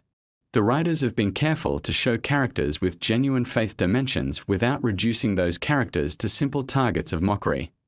The visual effects team on The Boys works under constraints that would be familiar to anyone who knows how television production works, which is to say they have to achieve cinematic quality results on a television timeline and at a television cost per episode, even accounting for the show's substantial budget. The way the show has worked around visual effects limitations is to use them strategically, concentrating resources on specific key moments rather than spreading VFX evenly across every episode. This produces a variable texture to the show's visual presentation that is actually artistically interesting, alternating between intimate, grounded scenes and moments of extravagant visual spectacle. One of the most genuinely fascinating aspects of the show's production is how the writer's room operates. Eric Kripke has described the writer's room as deliberately combative and generative, a space where ideas are attacked and defended vigorously and where the discomfort of that process is viewed as essential to producing sharp, surprising material. The show's willingness to go places that feel genuinely unpredictable and uncomfortable comes from a writing culture that specifically rewards proposals that make everyone in the room feel a little nervous. That institutional culture is a significant part of why the show maintains its edge. Billy Butcher's backstory, and specifically the details of what happened to his wife Becca, is handled quite differently in the television show than in the comic, and this change is one of the most consequential creative decisions the showrunners made. The television version of Becca's fate, and the introduction of Ryan as a character, creates a very different emotional architecture for Butcher's obsession and moral position. Urban has spoken about how important it was to him that Butcher's hatred of soups not be purely ideological but have a specific, personal, irreducibly human cost beneath it. The television version of Becca's story gives Urban's performance a different quality of grief that he draws on throughout the series. The show has also become notable for how it handles its female characters, which has been a subject of genuine critical discussion. The creative team has made deliberate efforts to ensure that female characters in the show have full and complex inner lives, rather than simply serving the stories of male characters. Starlight, Queen Maeve, and Kimiko all have independent character arcs with their own thematic weight. The show has not been perfect in this regard by any critical account, but the intention and effort to do better than the source material in this specific dimension is visible and acknowledged. Ryan's character arc across the latter seasons of the show is one of the elements the creative team has put particular emotional investment into, because Ryan represents something that no other character in the show does, which is the question of whether someone born into corruption and power with extraordinary destructive capability can choose a different path. The child actor cast in the role, Cameron Crevetti, has been given material that would challenge adult performers, and the show's handling of Ryan's psychology has been praised for its care and seriousness. Here's something worth knowing about the fan culture around this show. The Boys has generated one of the most analytically engaged fan communities of any contemporary series, with dedicated spaces online devoted to identifying background Easter eggs, tracking continuity details, analyzing character psychology, and debating the show's political meanings. The production team is aware of this community and has on occasion left intentional rewards for extremely close viewers, small details, and callbacks that only make sense if you've been paying close attention across multiple seasons. This creates a kind of meta-level engagement between the show and its most dedicated audience that functions as its own form of storytelling. The show's marketing has always been unconventional and often deliberately provocative, which mirrors the content of the show itself. Amazon has allowed the marketing team considerable latitude to promote The Boys in ways that play into its satirical universe rather than simply advertising it as a conventional television drama. The in-character social media presence of fictional entities from the show's world, the fake Vought advertisements, and the various meta-promotional materials have blurred the line between the show's fictional universe and the real world in ways that extend the experience for engaged viewers. As we come toward the end of what we've been looking at today, it's worth stepping back and thinking about what The Boys represents in the larger context of where superhero storytelling has been and where it's going. The show arrived at a specific cultural moment when superhero content had reached a kind of saturation point and audiences were beginning to show fatigue with the genre's conventions. The Boys didn't just subvert those conventions, it performed a kind of surgical deconstruction of them, examining why those conventions exist, who they serve, and what they cost culturally. That is a different and more ambitious project than simply making a darker superhero story. The influence the show has had on how the industry thinks about superhero content is real and ongoing. Conversations happening right now inside studios and at streaming services about how to approach superhero material have been shaped by the success and cultural penetration of The Boys. The show demonstrated that audiences were hungry for something that took the genre's premises seriously enough to question them, and that appetite has not disappeared. Eric Kripke has been candid that from the beginning, his vision for the show was to use the superhero framework to talk about power, specifically about what happens to human beings when they acquire power without accountability, and about the institutions that form around concentrated power to protect and extend it. Everything in the show, all the grotesque imagery, all the satire, all the character drama, is ultimately in service of that central inquiry. When you watch The Boys with that in mind, it coheres in a way that is genuinely impressive. Every excess, every shocking moment, every dark turn is pointed at the same question. That's what separates The Boys from content that is merely transgressive for attention. The transgression is intentional and purposeful. The discomfort it creates in viewers is designed to generate thought rather than just reaction. And the fact that it manages to do this while also being enormously entertaining, funny, and propulsive as a drama is the real achievement. Next time you sit down to watch it, you're going to see it differently. Because now you know what's underneath. Look, I need to be honest with you right at the start of this video. I have been watching superhero content my entire life. Comics, movies, animated series, all of it. But nothing, and I mean absolutely nothing, prepared me for what The Boys actually is underneath the surface. Because most people watch this show and they see the violence, the chaos, the dark humor, and they think they understand it. They think they've figured it out. But there is an entire universe of facts, real decisions, real history, and real hidden details buried inside this show that even the most dedicated fans have completely missed. And by the end of this video, I promise you are going to look at The Boys in a completely different way. We are going to go deep today. Not surface-level trivia. Not the kind of stuff you find in a 10-second clip on social media. I am talking about the creative decisions that almost destroyed the show before it even started, the character details that were hidden in plain sight for years, the real-world connections that the creators deliberately embedded into every single season, and some things about the cast that will genuinely change how you watch every scene going forward. So if you have ever called yourself a fan of The Boys, stick around, because you are about to find out just how much you have been missing. Let's start with something that almost nobody talks about, and that is the origin story of how The Boys even got made into a television show in the first place. Because this was not a smooth journey. This was not a situation where some studio executive read the comic book and immediately said, yes, let's green light this thing. The Boys comic series, written by Garth Ennis and first published back in 2006, was considered by pretty much everyone in Hollywood to be completely unproducible. And when you read the original comics, you start to understand why. Ennis was writing a story that was deliberately designed to be as transgressive and as uncomfortable as possible. He was pushing against superhero culture at a time when superhero culture was just beginning to absolutely take over popular entertainment. The comic was initially published through DC's Wildstorm imprint, but DC actually cancelled it after just 6 issues because the content was considered too extreme even for them. It then moved to Dynamite Entertainment, where Ennis was able to finish the story the way he originally intended. So by the time this property made its way to Hollywood, it carried with it a reputation for being essentially too dark, too violent, and too politically sharp to survive the adaptation process intact. There were years of development attempts that went nowhere.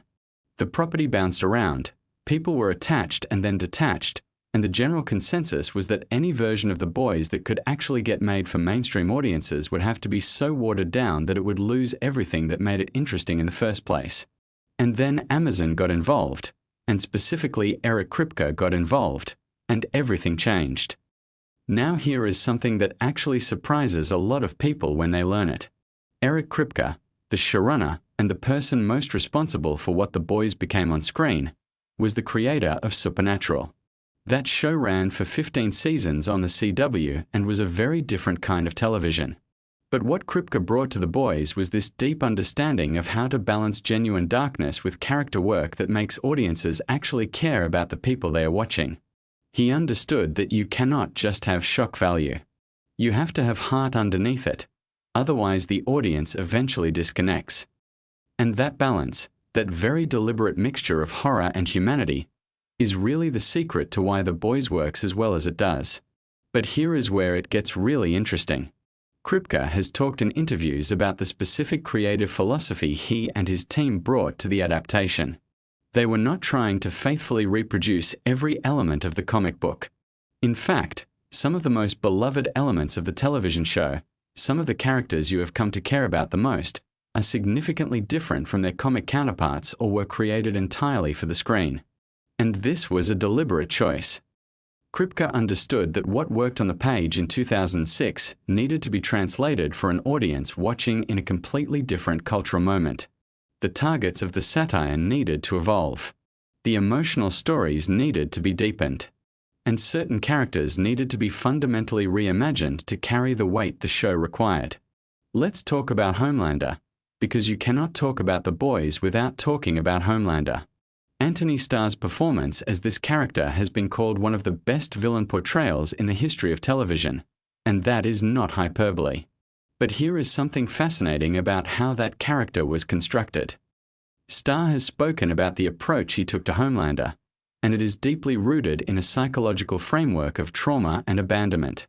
The choices he makes in every single scene are built on this foundation of a person who was essentially raised without love, without genuine human connection, treated as an asset rather than a child.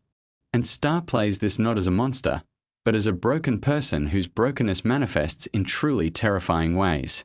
What makes this even more interesting is that Anthony Starr is from New Zealand. He is not American.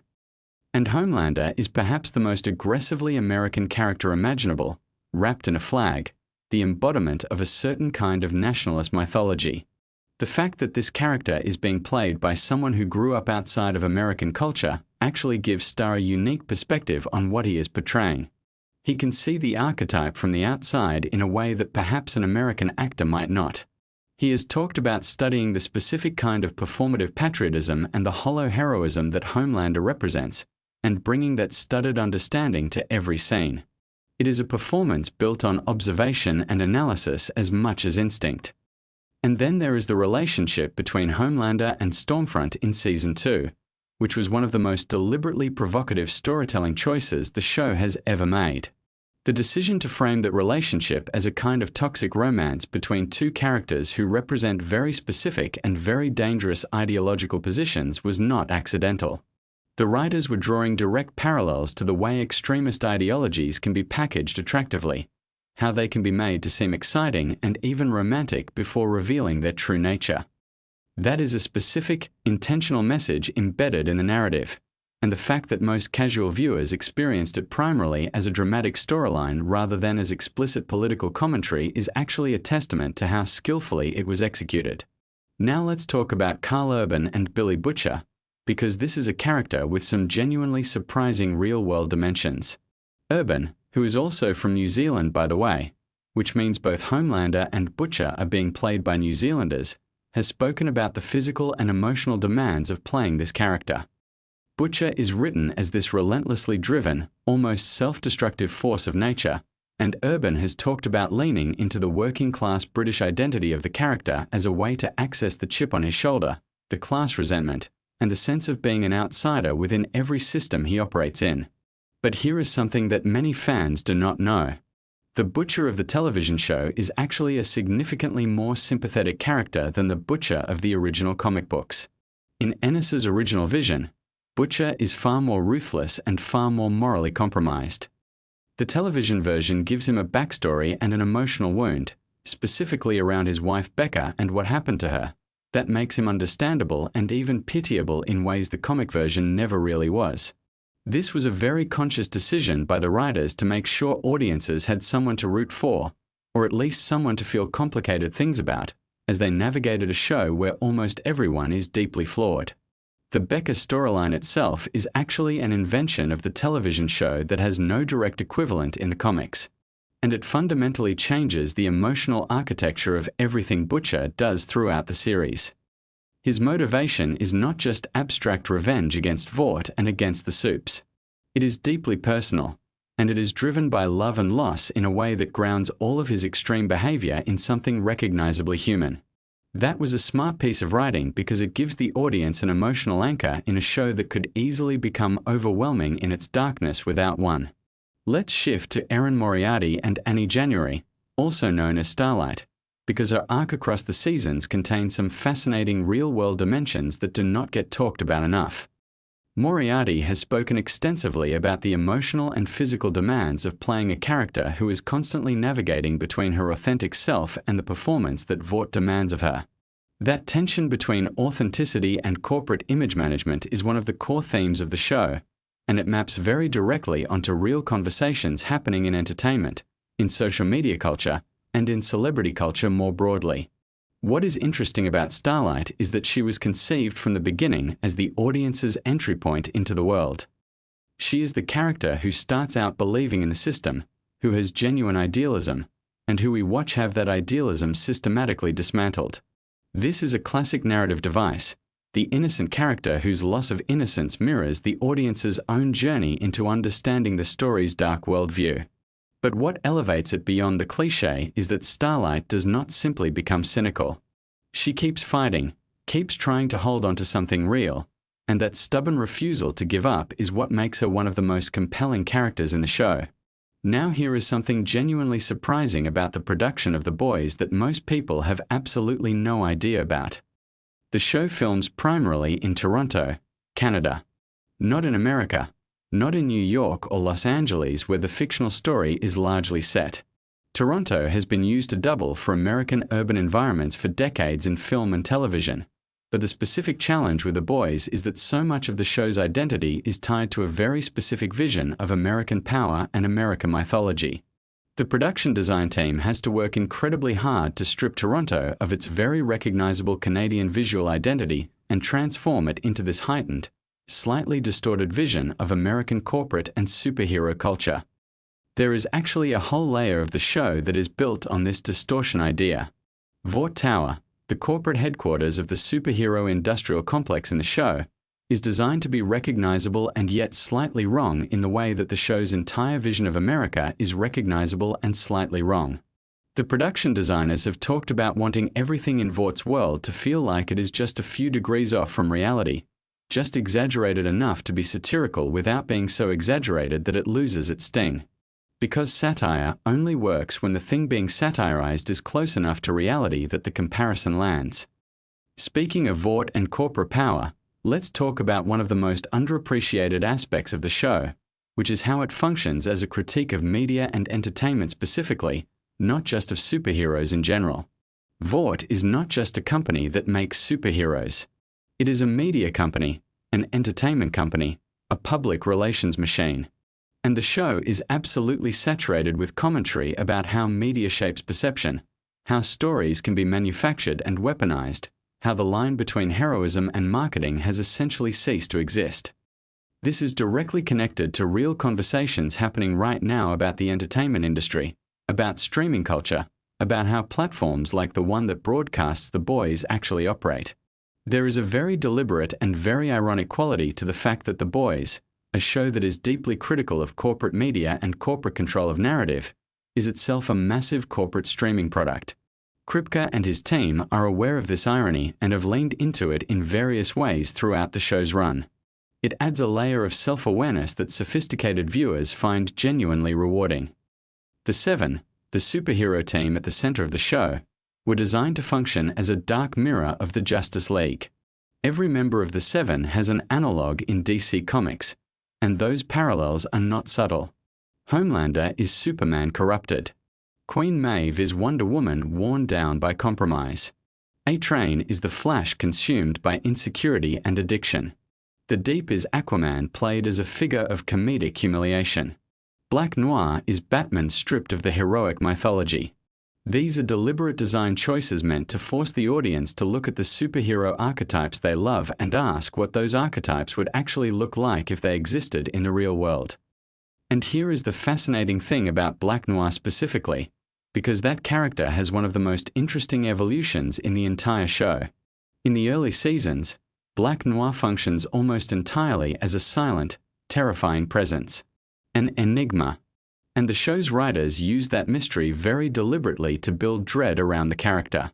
The eventual revelations about Black Noir's backstory and inner life represent one of the show's most surprising emotional pivots, taking what seemed like a straightforward menacing figure and revealing layers of tragedy underneath.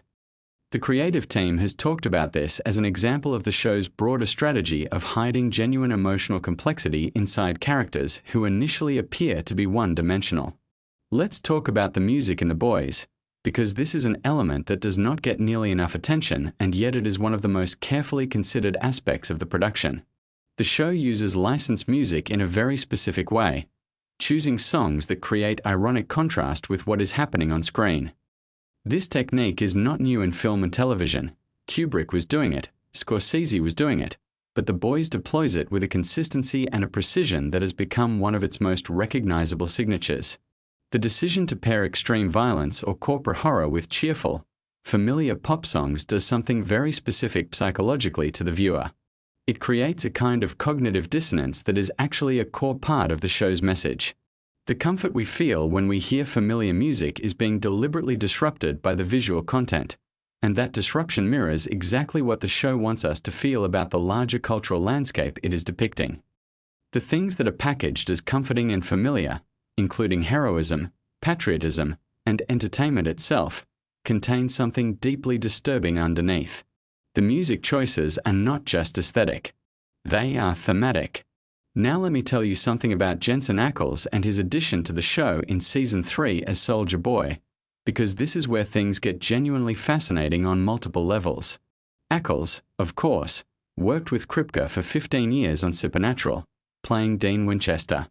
So when he was cast in The Boys, there was already a deep professional and personal relationship between the actor and the showrunner.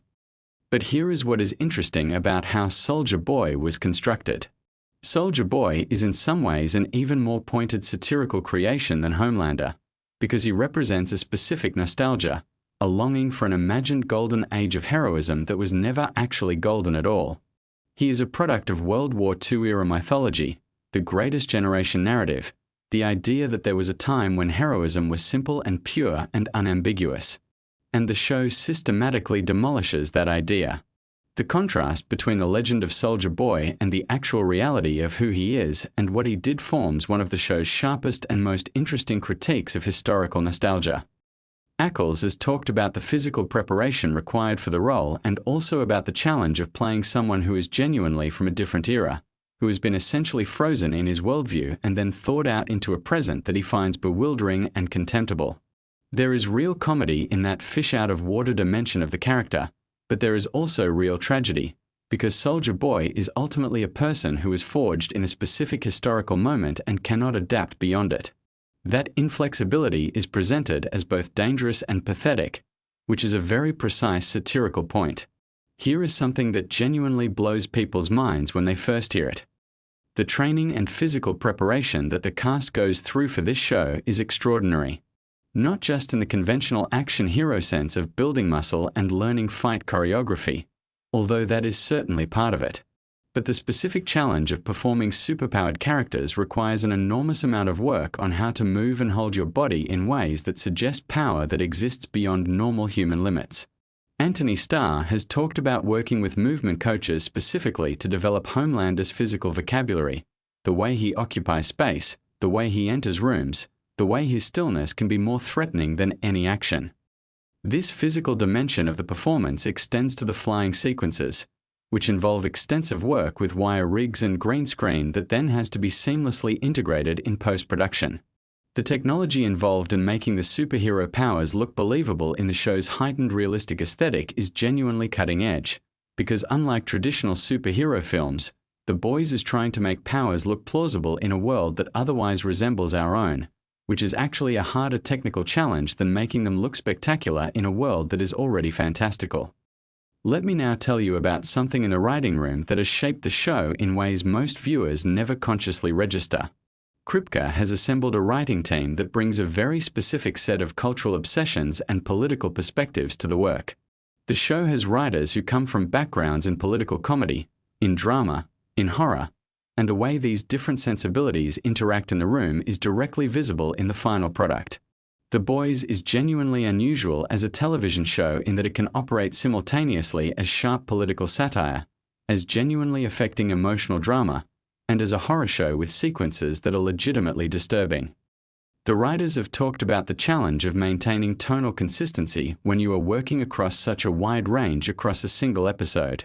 One scene might be darkly comedic, the next emotionally devastating, the next horrifying, and the challenge is making sure those transitions feel organic rather than jarring. The degree to which the show succeeds at this is really a product of those writers understanding the underlying thematic logic that unifies all those different registers. Because when you understand what the show is actually about, all the different tonal registers make sense as part of a coherent vision. Now let's talk about the character development of the Deep, because Chase Crawford's performance in this role is one of the show's most underrated achievements. The Deep starts out as a figure of contempt, a vain and entitled mediocrity who holds power he has not earned and uses that power abusively. And the show does something genuinely risky with this character across its seasons, which is to make his humiliation and his attempts at redemption genuinely pathetic and yet somehow still sympathetic. You do not forgive the Deep. The show does not ask you to, but you begin to understand him, and that understanding is a kind of dark comedy that Crawford plays with remarkable precision. Crawford has talked about drawing on the specifically coastal elite dimension of the character, the kind of person who has always been handed things and then is completely lost when those things are taken away. There is a very specific American archetype there, the person whose identity is entirely constructed from status and who has nothing underneath when the status disappears. The Deep's arc is in some ways the show's most direct comedy, but it is comedy with a point, about entitlement and accountability and the desperate lengths people will go to in order to avoid genuine self-reckoning. One of the most fascinating creative decisions in the history of the show involves a scene from Season 1 that has become probably the single most talked about and written about sequence in the entire series. I am talking about the whale scene. And what is interesting about the creation of that scene is not just the shock value of it, but the specific creative logic behind it. The writers have talked about how certain scenes in the show are designed to function as gauntlets, as moments that test whether the audience is truly committed to what the show is doing. If you can make it through the whale scene, you have signed on for the full experience. You have accepted the show's terms. This is actually a sophisticated storytelling technique borrowed from literary fiction, where certain passages serve as filters, separating readers who are genuinely engaged from those who are just along for the ride. The most memorable and extreme moments in The Boys are not gratuitous in the sense of being purposeless. They are always serving either a thematic function or a character function or both. And the creative team is very clear about that distinction. The violence and the extreme content are tools, and like any tool, they are only as good as the craftsmanship with which they are used. Let's talk about something that is genuinely important to understand about the show's relationship with its audience and with its cultural moment. The Boys arrived at a very specific time in the history of superhero entertainment. The Marvel Cinematic Universe was at the absolute peak of its cultural dominance when The Boys launched in 2019. The cultural conversation about superheroes was overwhelmingly positive and celebratory. And into that conversation, The Boys dropped like a grenade. But here is what is really interesting. The show has never been simply anti-superhero. It is not nihilistic about the genre. What it is doing is more sophisticated than that. It is asking what these stories actually mean, what values they reinforce, who they serve, and what they might be distracting us from. Those are legitimate questions, and the fact that The Boys asks them through entertainment, through extremely watchable, extremely well-made television, is precisely why it has had the cultural impact it has. It reaches people who might tune out a lecture but who will absolutely keep watching to find out what happens next. The show's engagement with real-world political events is something the writers have navigated very carefully and very deliberately. Events in the real world have a habit of catching up with the show's fictional scenarios in ways that are sometimes startling.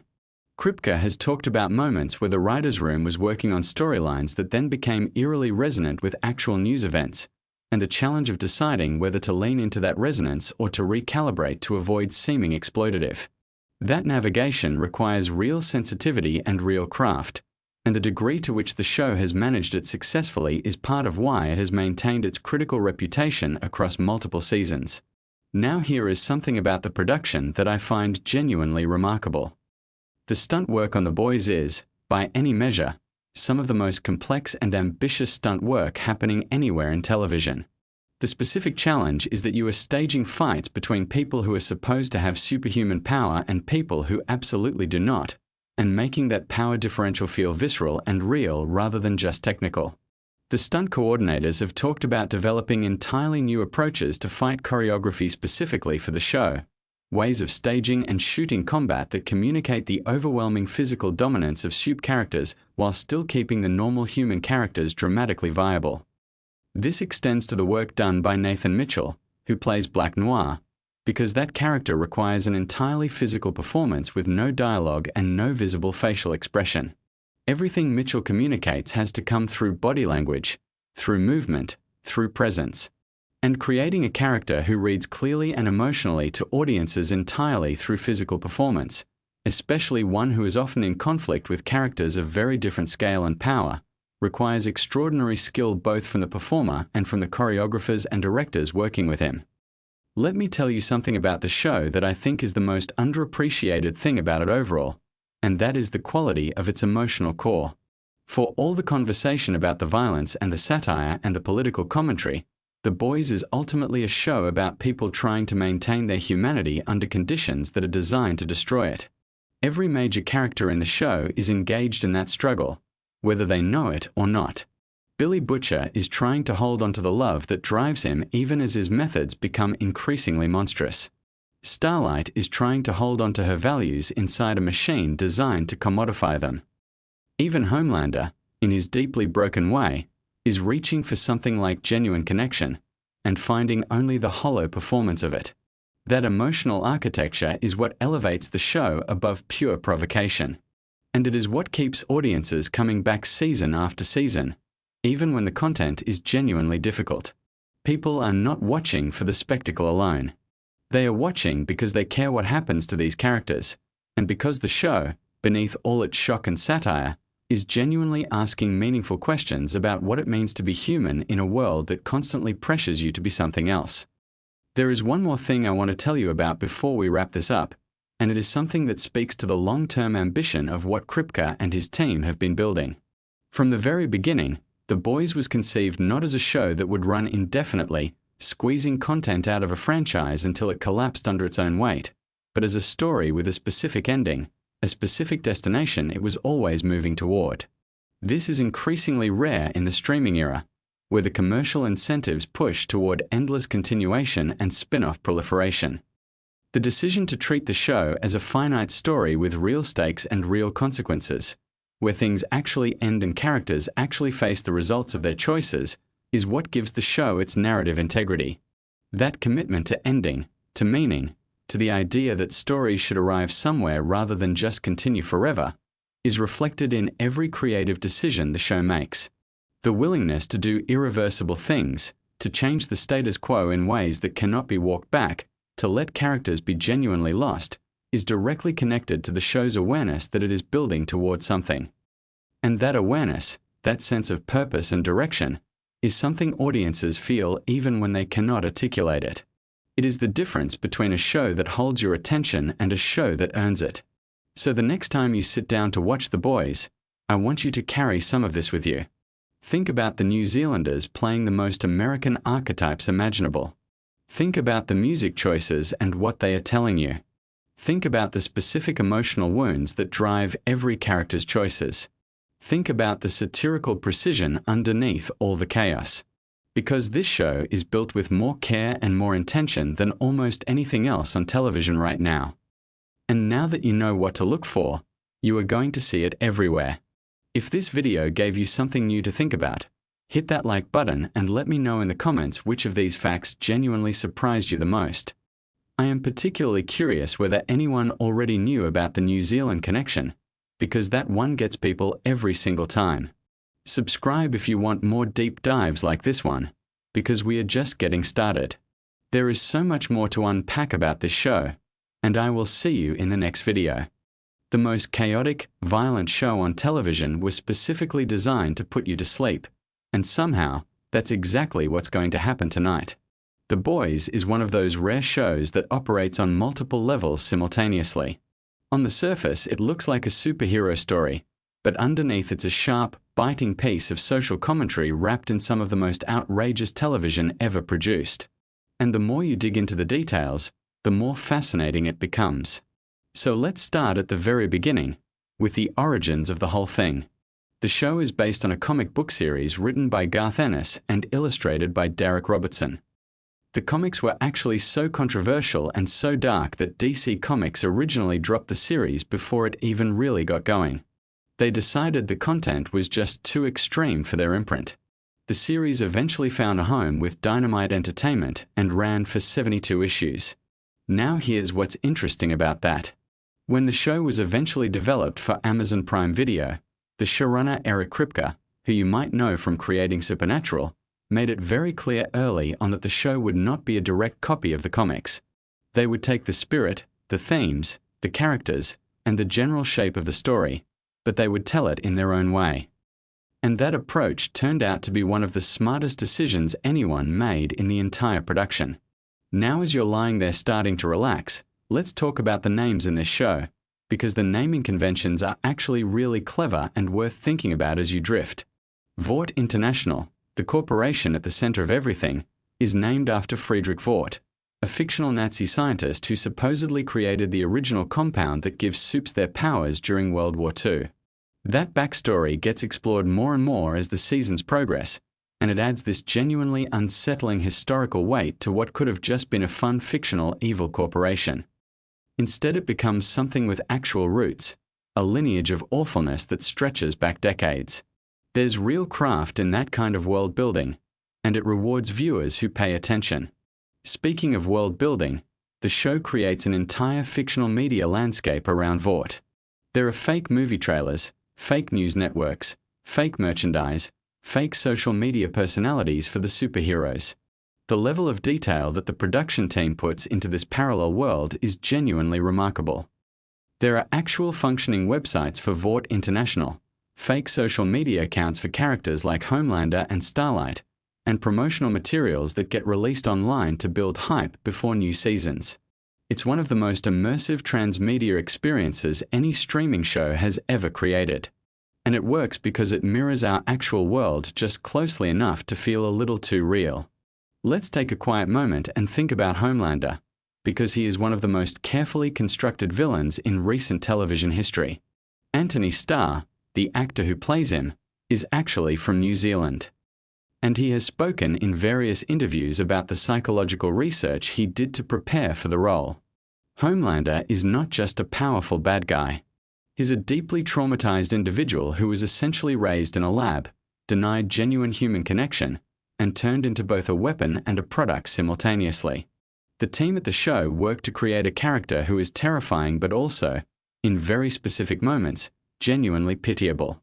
Not sympathetic in a way that excuses his actions, but pitiable in a way that makes you understand how someone becomes a monster. And here is something that's really interesting to hold on to as you relax.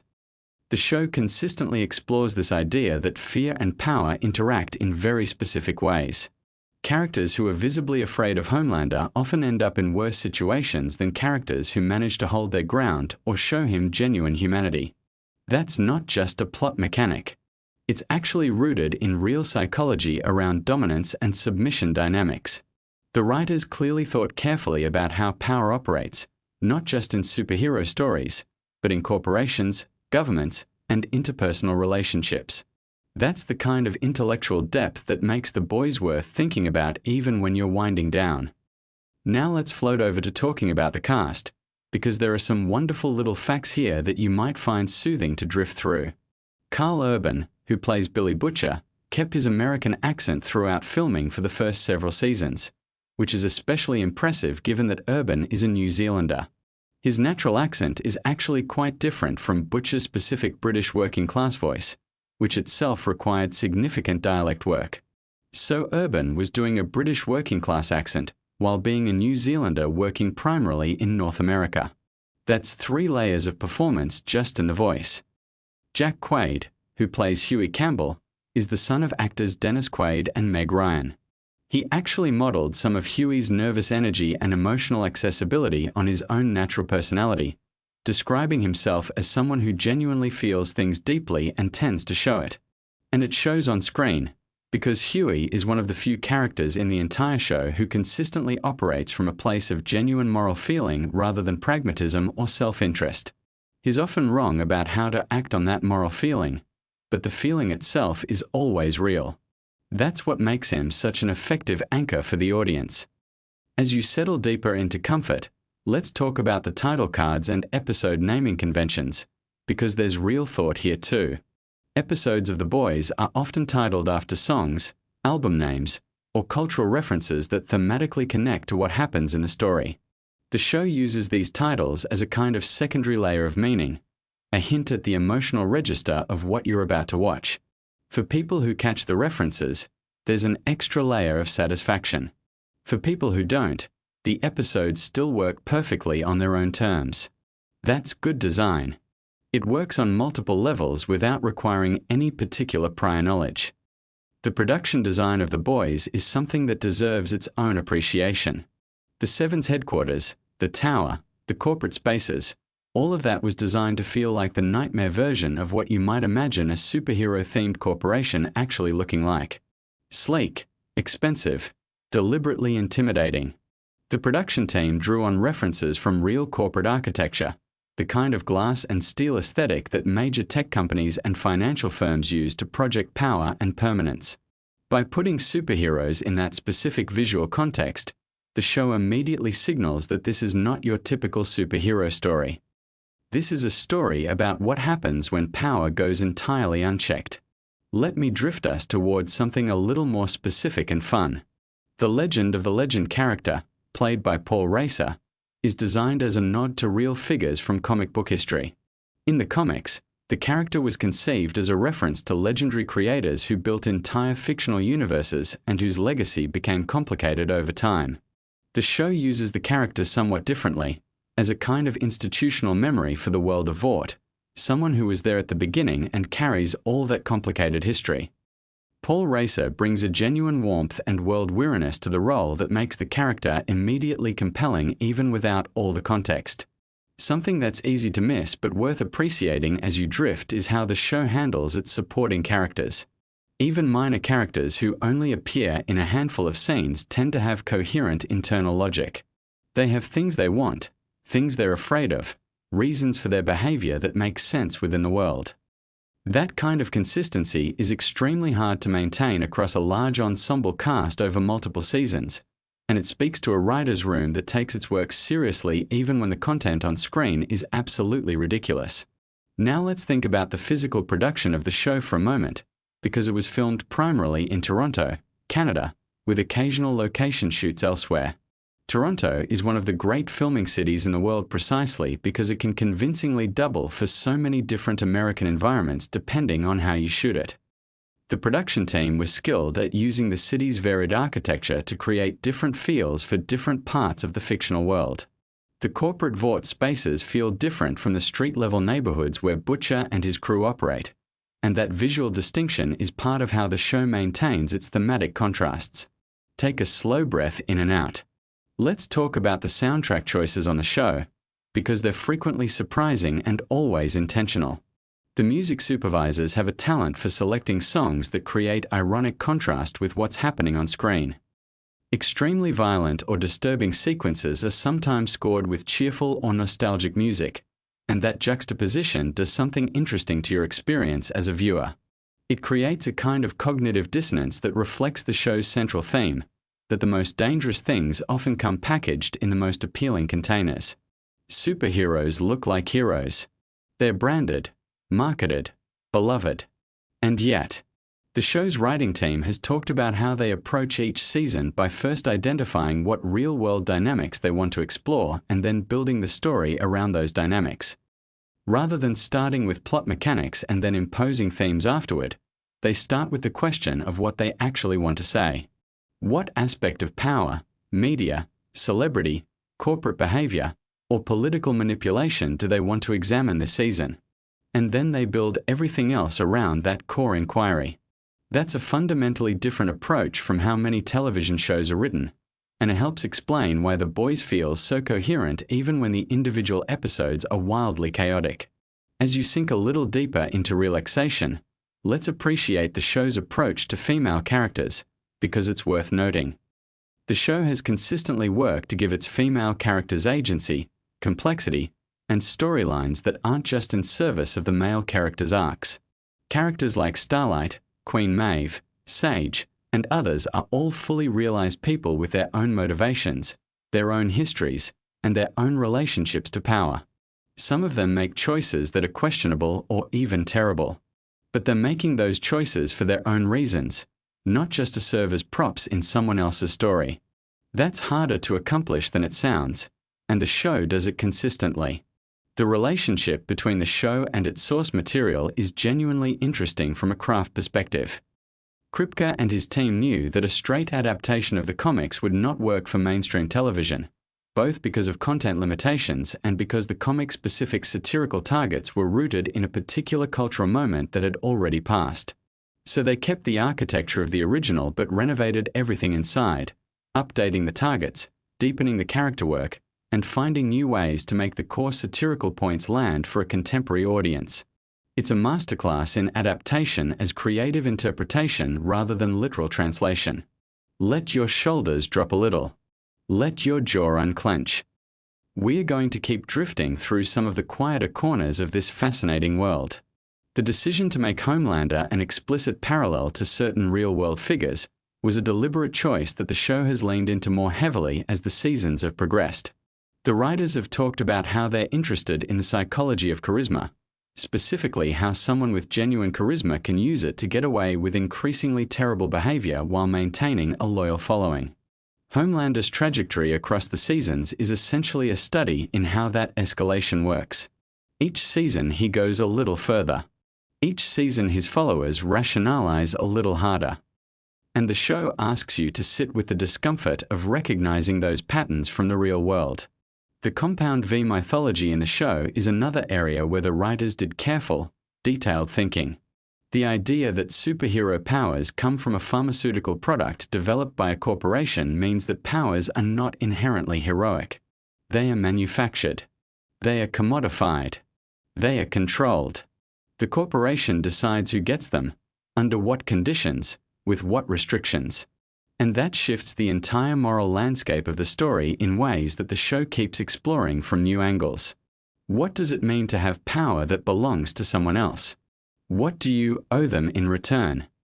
And what happens when you decide you owe them nothing? We are somewhere past the midpoint of our journey now, and you might be feeling that lovely heavy relaxed sensation starting to settle in. Let's keep the thoughts soft and interesting. The character of Mother's Milk, played by Laz Alonso, is one of the show's most thoughtful additions to the story from the original comics. The television version of the character has a much more developed personal life, with family relationships and a specific history with Vought that gives his involvement in the boys' mission a personal dimension beyond just general opposition to corporate superheroism. That kind of specificity is what turns a functional plot character into someone you actually care about. And caring about the characters is what makes the show's darker moments hit as hard as they do. The costume design across the show also reflects the satirical intelligence at work throughout. The Seven's costumes are designed to look like premium branded merchandise, which is exactly what they are in the world of the show. They're commercially designed, focus grouped, optimized for merchandising and media presence. There's nothing organic or personal about them. Contrast that with the more worn, practical aesthetic of Butcher and the boys, and the visual language immediately tells you something true about where both groups are coming from. One side is performing. The other side, whatever their flaws, is at least being real about what they're doing. Frenchie's character, played by Toma Capone, has one of the more interesting emotional arcs across the seasons. He carries a significant amount of guilt from his past, guilt that the show slowly unpacks over time, and his relationships with other team members are colored by that guilt in ways that aren't always immediately obvious. Capone has talked about how he approached the character as someone who uses humor and performance as a defense mechanism, keeping people at a specific distance while simultaneously craving genuine connection.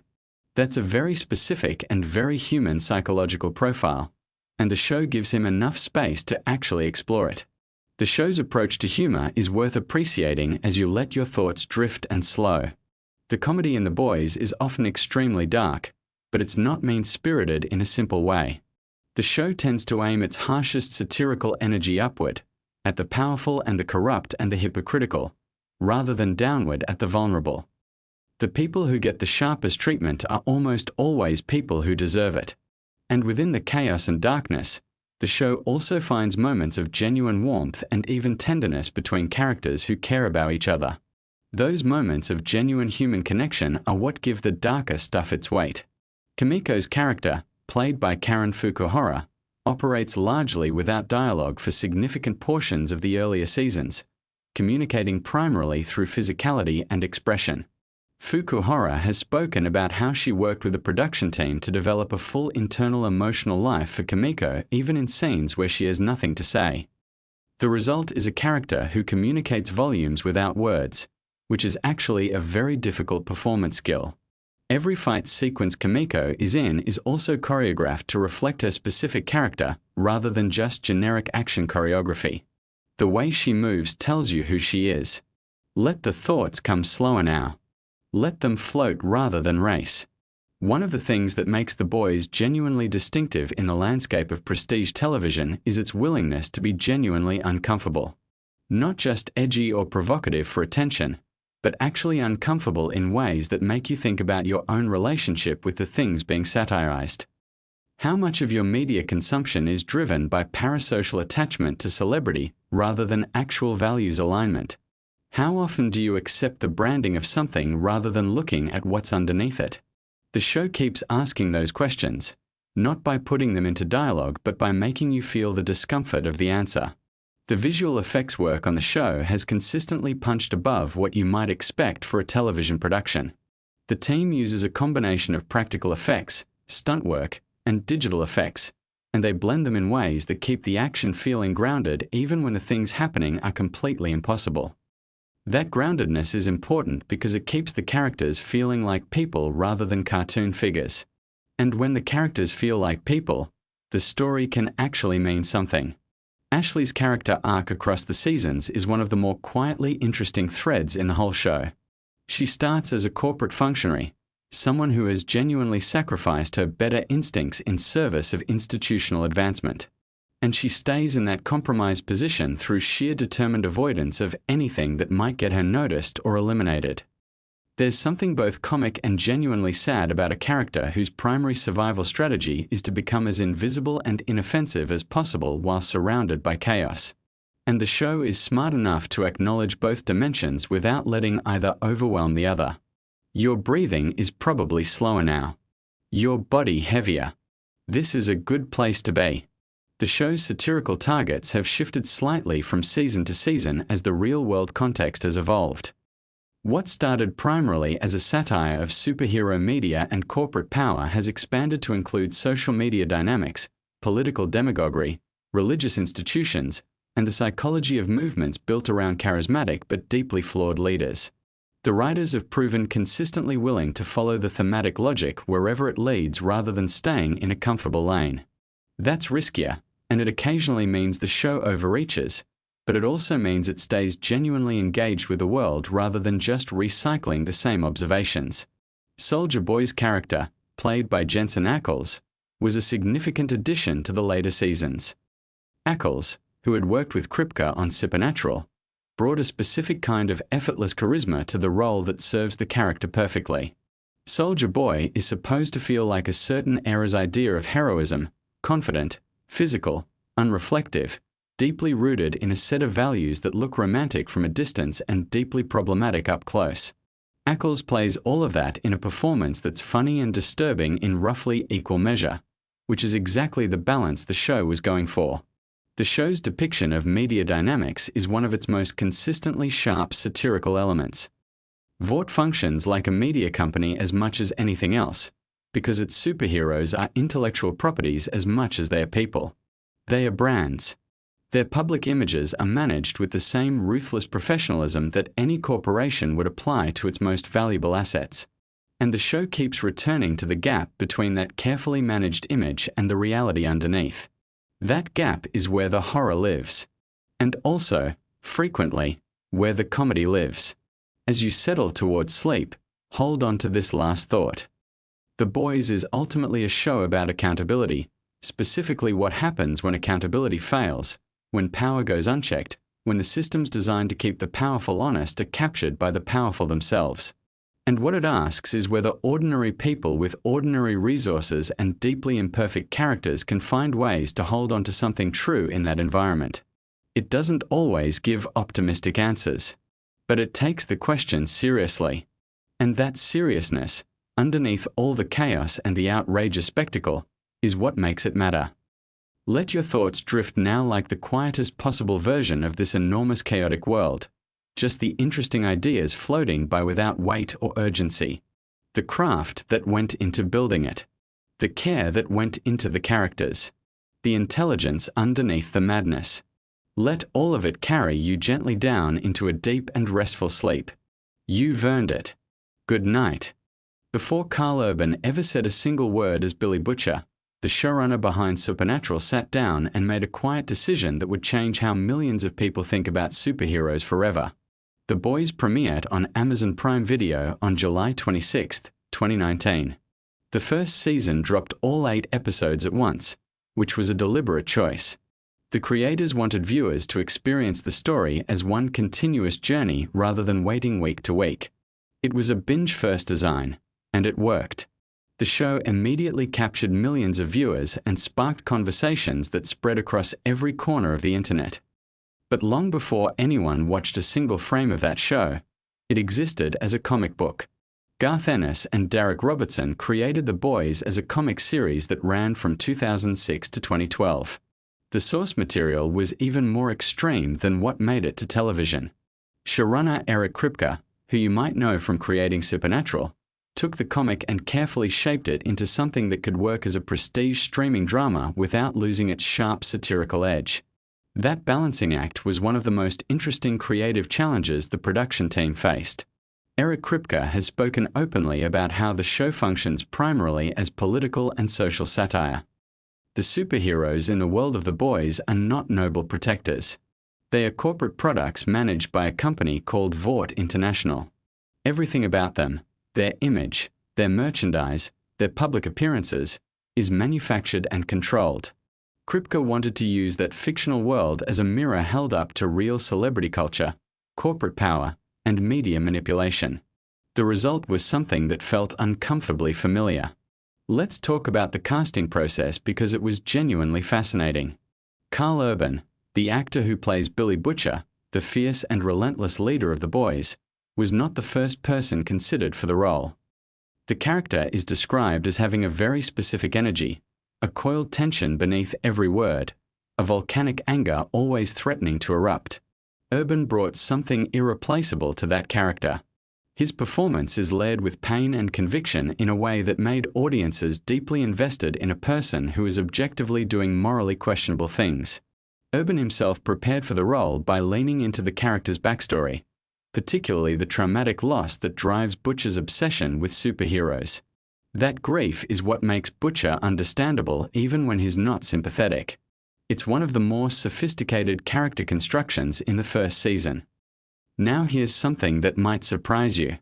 Anthony Starr, who plays Homelander, the show's primary antagonist, is actually from New Zealand.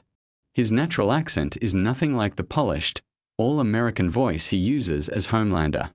Starr worked extensively with a dialect coach to perfect that voice, because Homelander needed to sound like the idealized version of American heroism, the kind of voice that reads as trustworthy and wholesome even when everything else about the character is deeply wrong. Anthony Starr has described Homelander as one of the most challenging roles he has ever taken on. Not physically, but psychologically. Playing a character who is simultaneously terrifying and deeply pathetic, who craves approval while also being capable of casual cruelty, required a very specific kind of internal work. Starr has mentioned in interviews that he had to find genuine sympathy for Homelander in order to play him truthfully. He had to understand the character's emotional deprivation and loneliness without excusing any of the monstrous behavior. The writing team spent considerable time developing Homelander's psychological profile. They drew on concepts related to narcissistic personality disorder and what happens when a person grows up completely isolated from genuine human connection. Homelander was raised in a laboratory environment. He never experienced normal childhood bonds.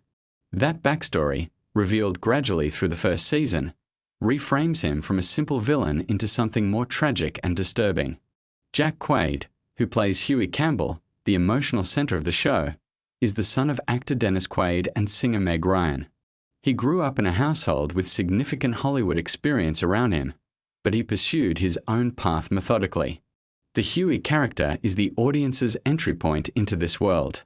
When the series begins, Huey is an ordinary young man working a simple job and navigating a comfortable, if somewhat stagnant, relationship. His world gets destroyed in the very first episode in an incident involving a superhero that is simultaneously shocking and darkly comedic. The creators made a deliberate choice to anchor the show through Huey's perspective precisely because he starts from a place of genuine innocence. He has no agenda. He has no mission. He is simply someone who has been catastrophically wronged by a system that protects the powerful and discards ordinary people.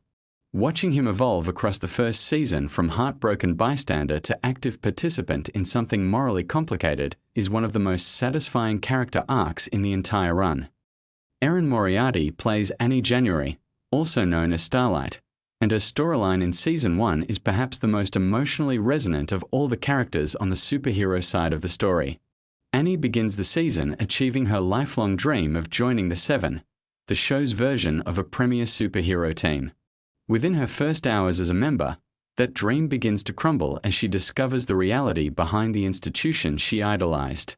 The show uses Annie's story to explore themes around exploitation, the corruption of idealism, and the experience of speaking up about wrongdoing in environments that punish honesty. Moriarty has spoken about how meaningful those themes were to her personally, and how she wanted to honor the authenticity of what the character was experiencing.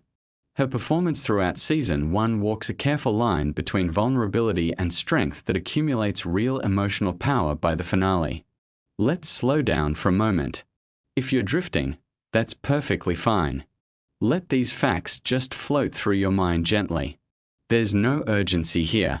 Just interesting details about a fascinating show, delivered at a comfortable pace. Take another slow breath. Let your muscles relax a little more. The production design of The Boys is worth discussing because it's a significant part of what makes the show feel grounded and real despite its fantastical premise.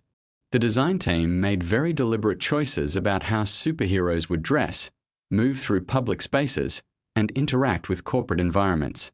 The Seven's headquarters was designed to feel like a combination of a tech company campus and a luxury hotel. Everything is sleek and impressive on the surface, with an underlying sterility that suggests something is very wrong beneath the polished exterior. The costumes for the 7 required months of development.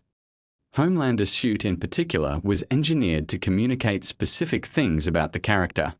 The American flag imagery is obvious, but the details of how the suit fits, how it moves, and how it photographs under different lighting conditions were all carefully calibrated. The costume designers wanted it to look genuinely impressive at a distance while also feeling slightly wrong up close, almost too perfect, like a mannequin come to life. The show filmed primarily in Toronto, Canada, which might be surprising given how thoroughly American the setting feels. Toronto has become a major production hub for American film and television, and the city has many locations that can convincingly stand in for various American urban environments. The production team worked hard to ensure that nothing felt obviously Canadian, carefully controlling background details, signage, and architectural elements that might break the illusion.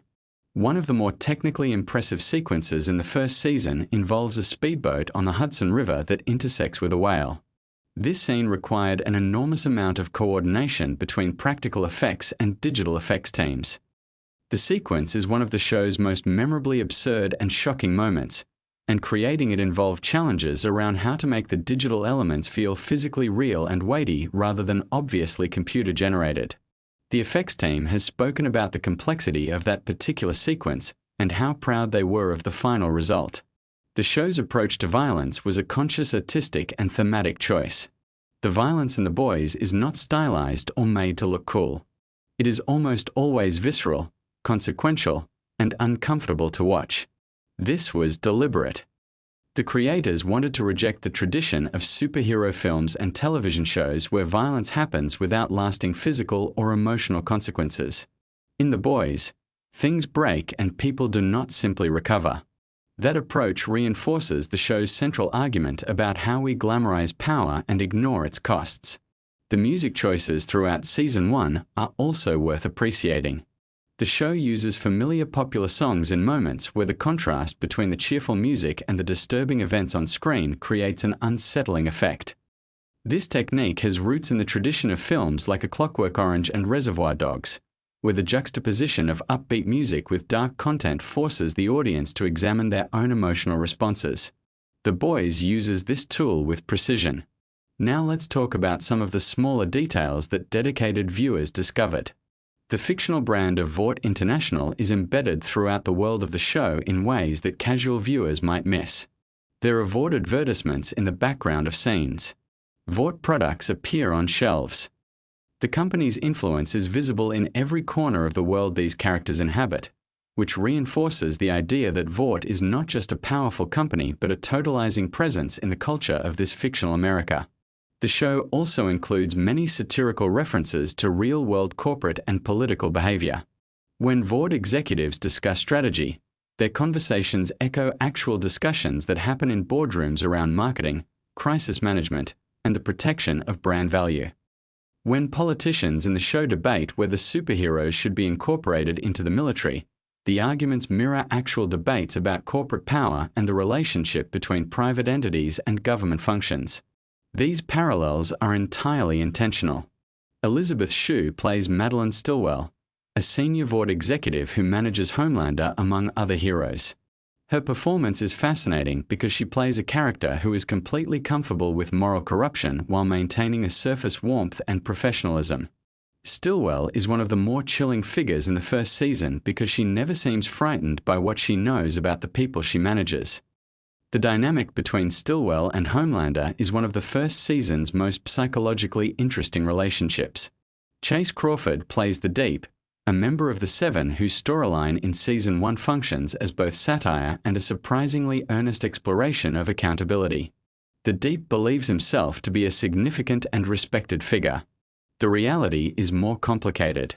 Crawford has spoken about how he appreciated the writers giving the character genuine consequences for his actions, while also allowing space for the audience to understand how someone could be simultaneously culpable and limited in their self-awareness.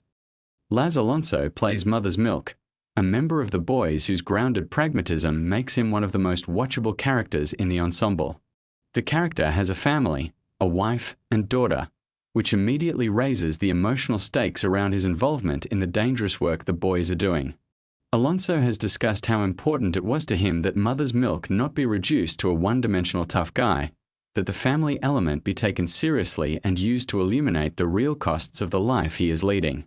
Karen Fukuhara plays Kimiko, a character who is introduced under circumstances that make her appear dangerous and unpredictable.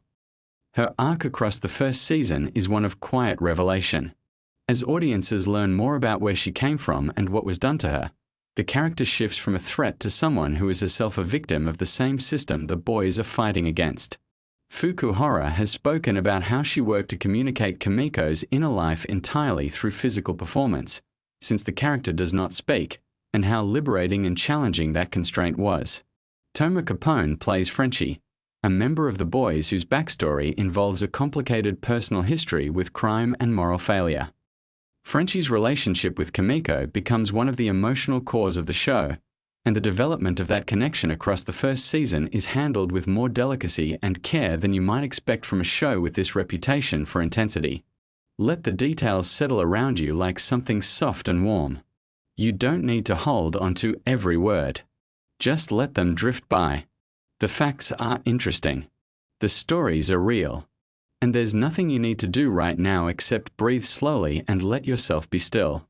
The showrunners have discussed how the first season was deliberately structured to escalate in a specific way. The opening episodes establish the world and introduce the central characters. The middle episodes deepen the stakes and complicate the moral landscape. The final episodes push every character to a point where they cannot return to where they started. This three-act structure is applied both to the season as a whole and to individual episodes. One of the creative decisions that had the biggest impact on how audiences received the show was the choice to make the Boys themselves morally compromised. These are not simply heroic rebels fighting an evil system. They use deception, manipulation, and violence. Billy Butcher makes choices throughout the first season that are difficult to defend. The audience is asked to root for people who are themselves capable of serious wrongdoing, which creates a more honest and uncomfortable viewing experience than most superhero narratives offer. The relationship between Butcher and Huey is one of the most carefully developed dynamics in Season 1. Butcher sees Huey as useful and recruits him for that reason. But as the season progresses, something more complex develops between them. There is a paternalistic affection that Butcher has difficulty acknowledging, and a hero worship in Huey that gradually gives way to a more clear-eyed and troubled understanding of who Butcher actually is. By the end of the season, the relationship has been tested in ways that neither character could have anticipated. The finale of Season 1, the 8th episode, delivers several significant revelations and shifts the emotional landscape of nearly every major storyline. Without dwelling on specific plot details in a way that might feel too stimulating for sleep, it's worth noting that the writers made sure every character ends the season in a fundamentally different place than where they began. This is good storytelling discipline. Every journey should cost something and change the traveler. Let's take a slower moment. Think about how warm and comfortable you are right now. The details of the show can just wash over you gently. There's no test, no reason to stay sharp. Just interesting things to think about as your mind gets quieter and quieter. The ratings and reception that The Boys received after its premiere were exceptional for an original streaming series. Critics praised its willingness to be genuinely provocative rather than provocative in a safe and calculated way. Audiences responded to the feeling that the show trusted them to handle complicated ideas and morally ambiguous characters without being given easy answers. The show earned multiple award nominations from various industry bodies following its first season. Anthony Starr received particular attention for his work as Homelander, with many critics noting that the character could easily have become cartoonish but instead became genuinely unsettling because of the specificity and humanity Starr brought to the performance. There was a significant amount of thought put into how Vaught's superheroes would be presented as celebrities. The creative team studied real celebrity media coverage extensively to understand how publicity machines work, how carefully constructed images are built and maintained, and how scandals are managed or suppressed. The result is a fictional celebrity culture that feels immediately recognizable because it is based so closely on real patterns of behavior.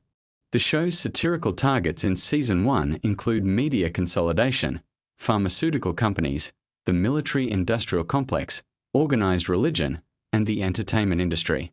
Each of these targets is embedded in the world of the show not through monologues or editorial moments but through the texture of how the world operates. Characters live inside these systems. The critique emerges from the story itself rather than being stated explicitly. One detail that many viewers found interesting is the way the show portrays the relationship between superheroes and religion. Annie comes from a religious background and has connected her faith to her identity as a hero. The show treats this with more nuance than you might expect, exploring how institutions can co-opt genuine belief for purposes that have nothing to do with the spiritual values at the heart of that belief. The production budget for the first season of The Boys was substantial, reflecting Amazon's commitment to competing with other premium streaming services by investing in genuinely cinematic productions. The money is visible on screen in the quality of the effects work, the production design, and the ability to shoot in multiple locations with large casts and complex sequences. The sound design of the show deserves recognition as well.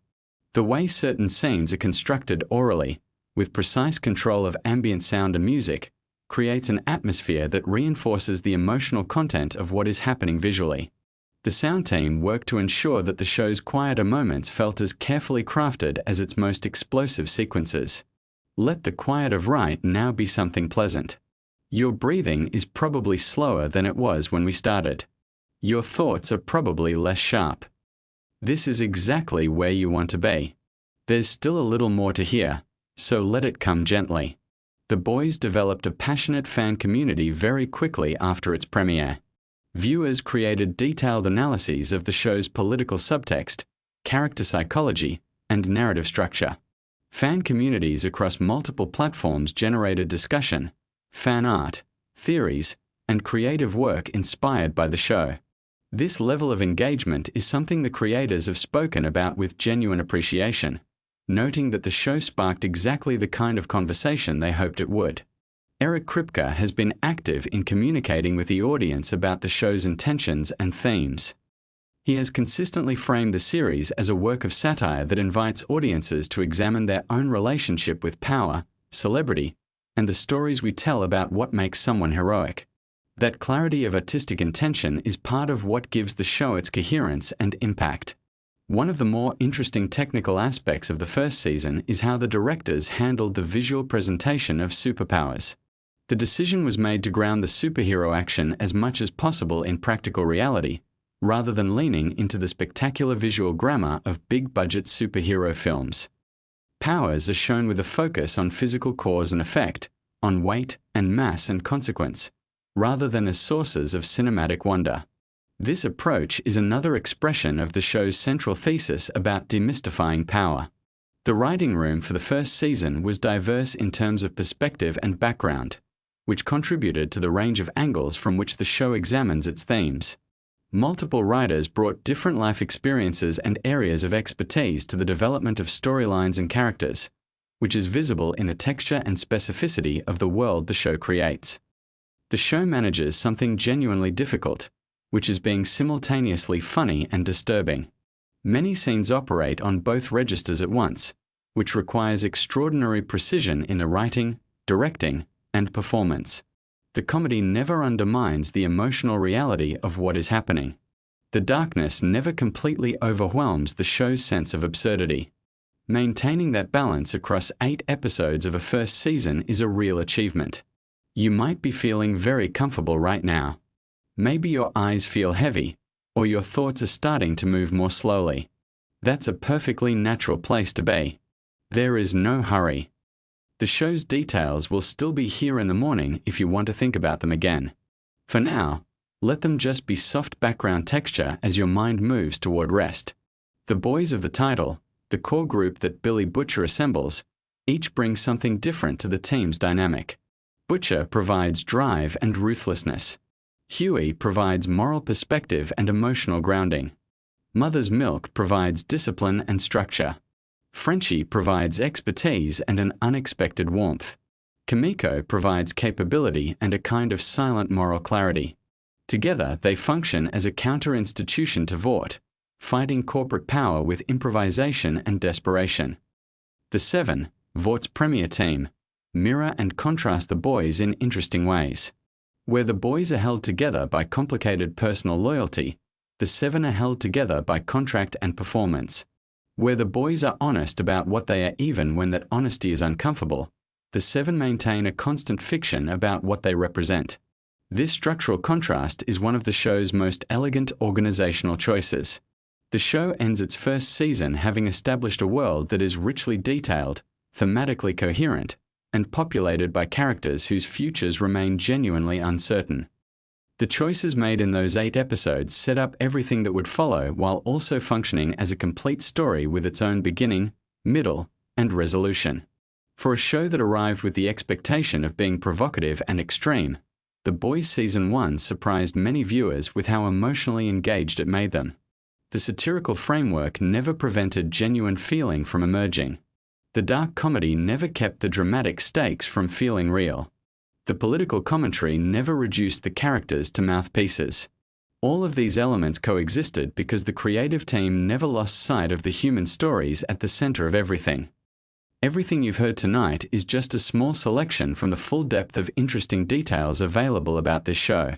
There are stories about specific production challenges, about lines that almost didn't make it into the final cut, about performances that surprised even the directors, about moments where the shoot went unexpectedly and something better emerged from the improvisation. Stories have layers, and this particular story has many. But that's all for now. Your breathing is slower. The words are coming more softly now. The day has been whatever it was, and now it's over, and you are warm and still in this moment, with nothing particular you need to do or think about. The interesting facts about the boys will keep. They'll be right there if you want to revisit them tomorrow. What matters right now is that you are comfortable, that your mind is gently occupied but not stimulated, that the world outside has gotten very quiet, and that the only thing you're asked to do in this moment is allow yourself to let go. The boys will be there. Season 1 will be exactly as it was. Butcher and Huey and Annie and all of the others will be right where you left them. None of it is going anywhere. And neither are you. You're right here, steady and still, and sleep is very close now, just at the edges of your awareness, warm and patient, waiting for you to stop holding on and simply fall into it. Drift down. Let go. Close whatever is left that's open. You've done well today. You've made it to this quiet place. And now there is nothing left to do except rest. Good night.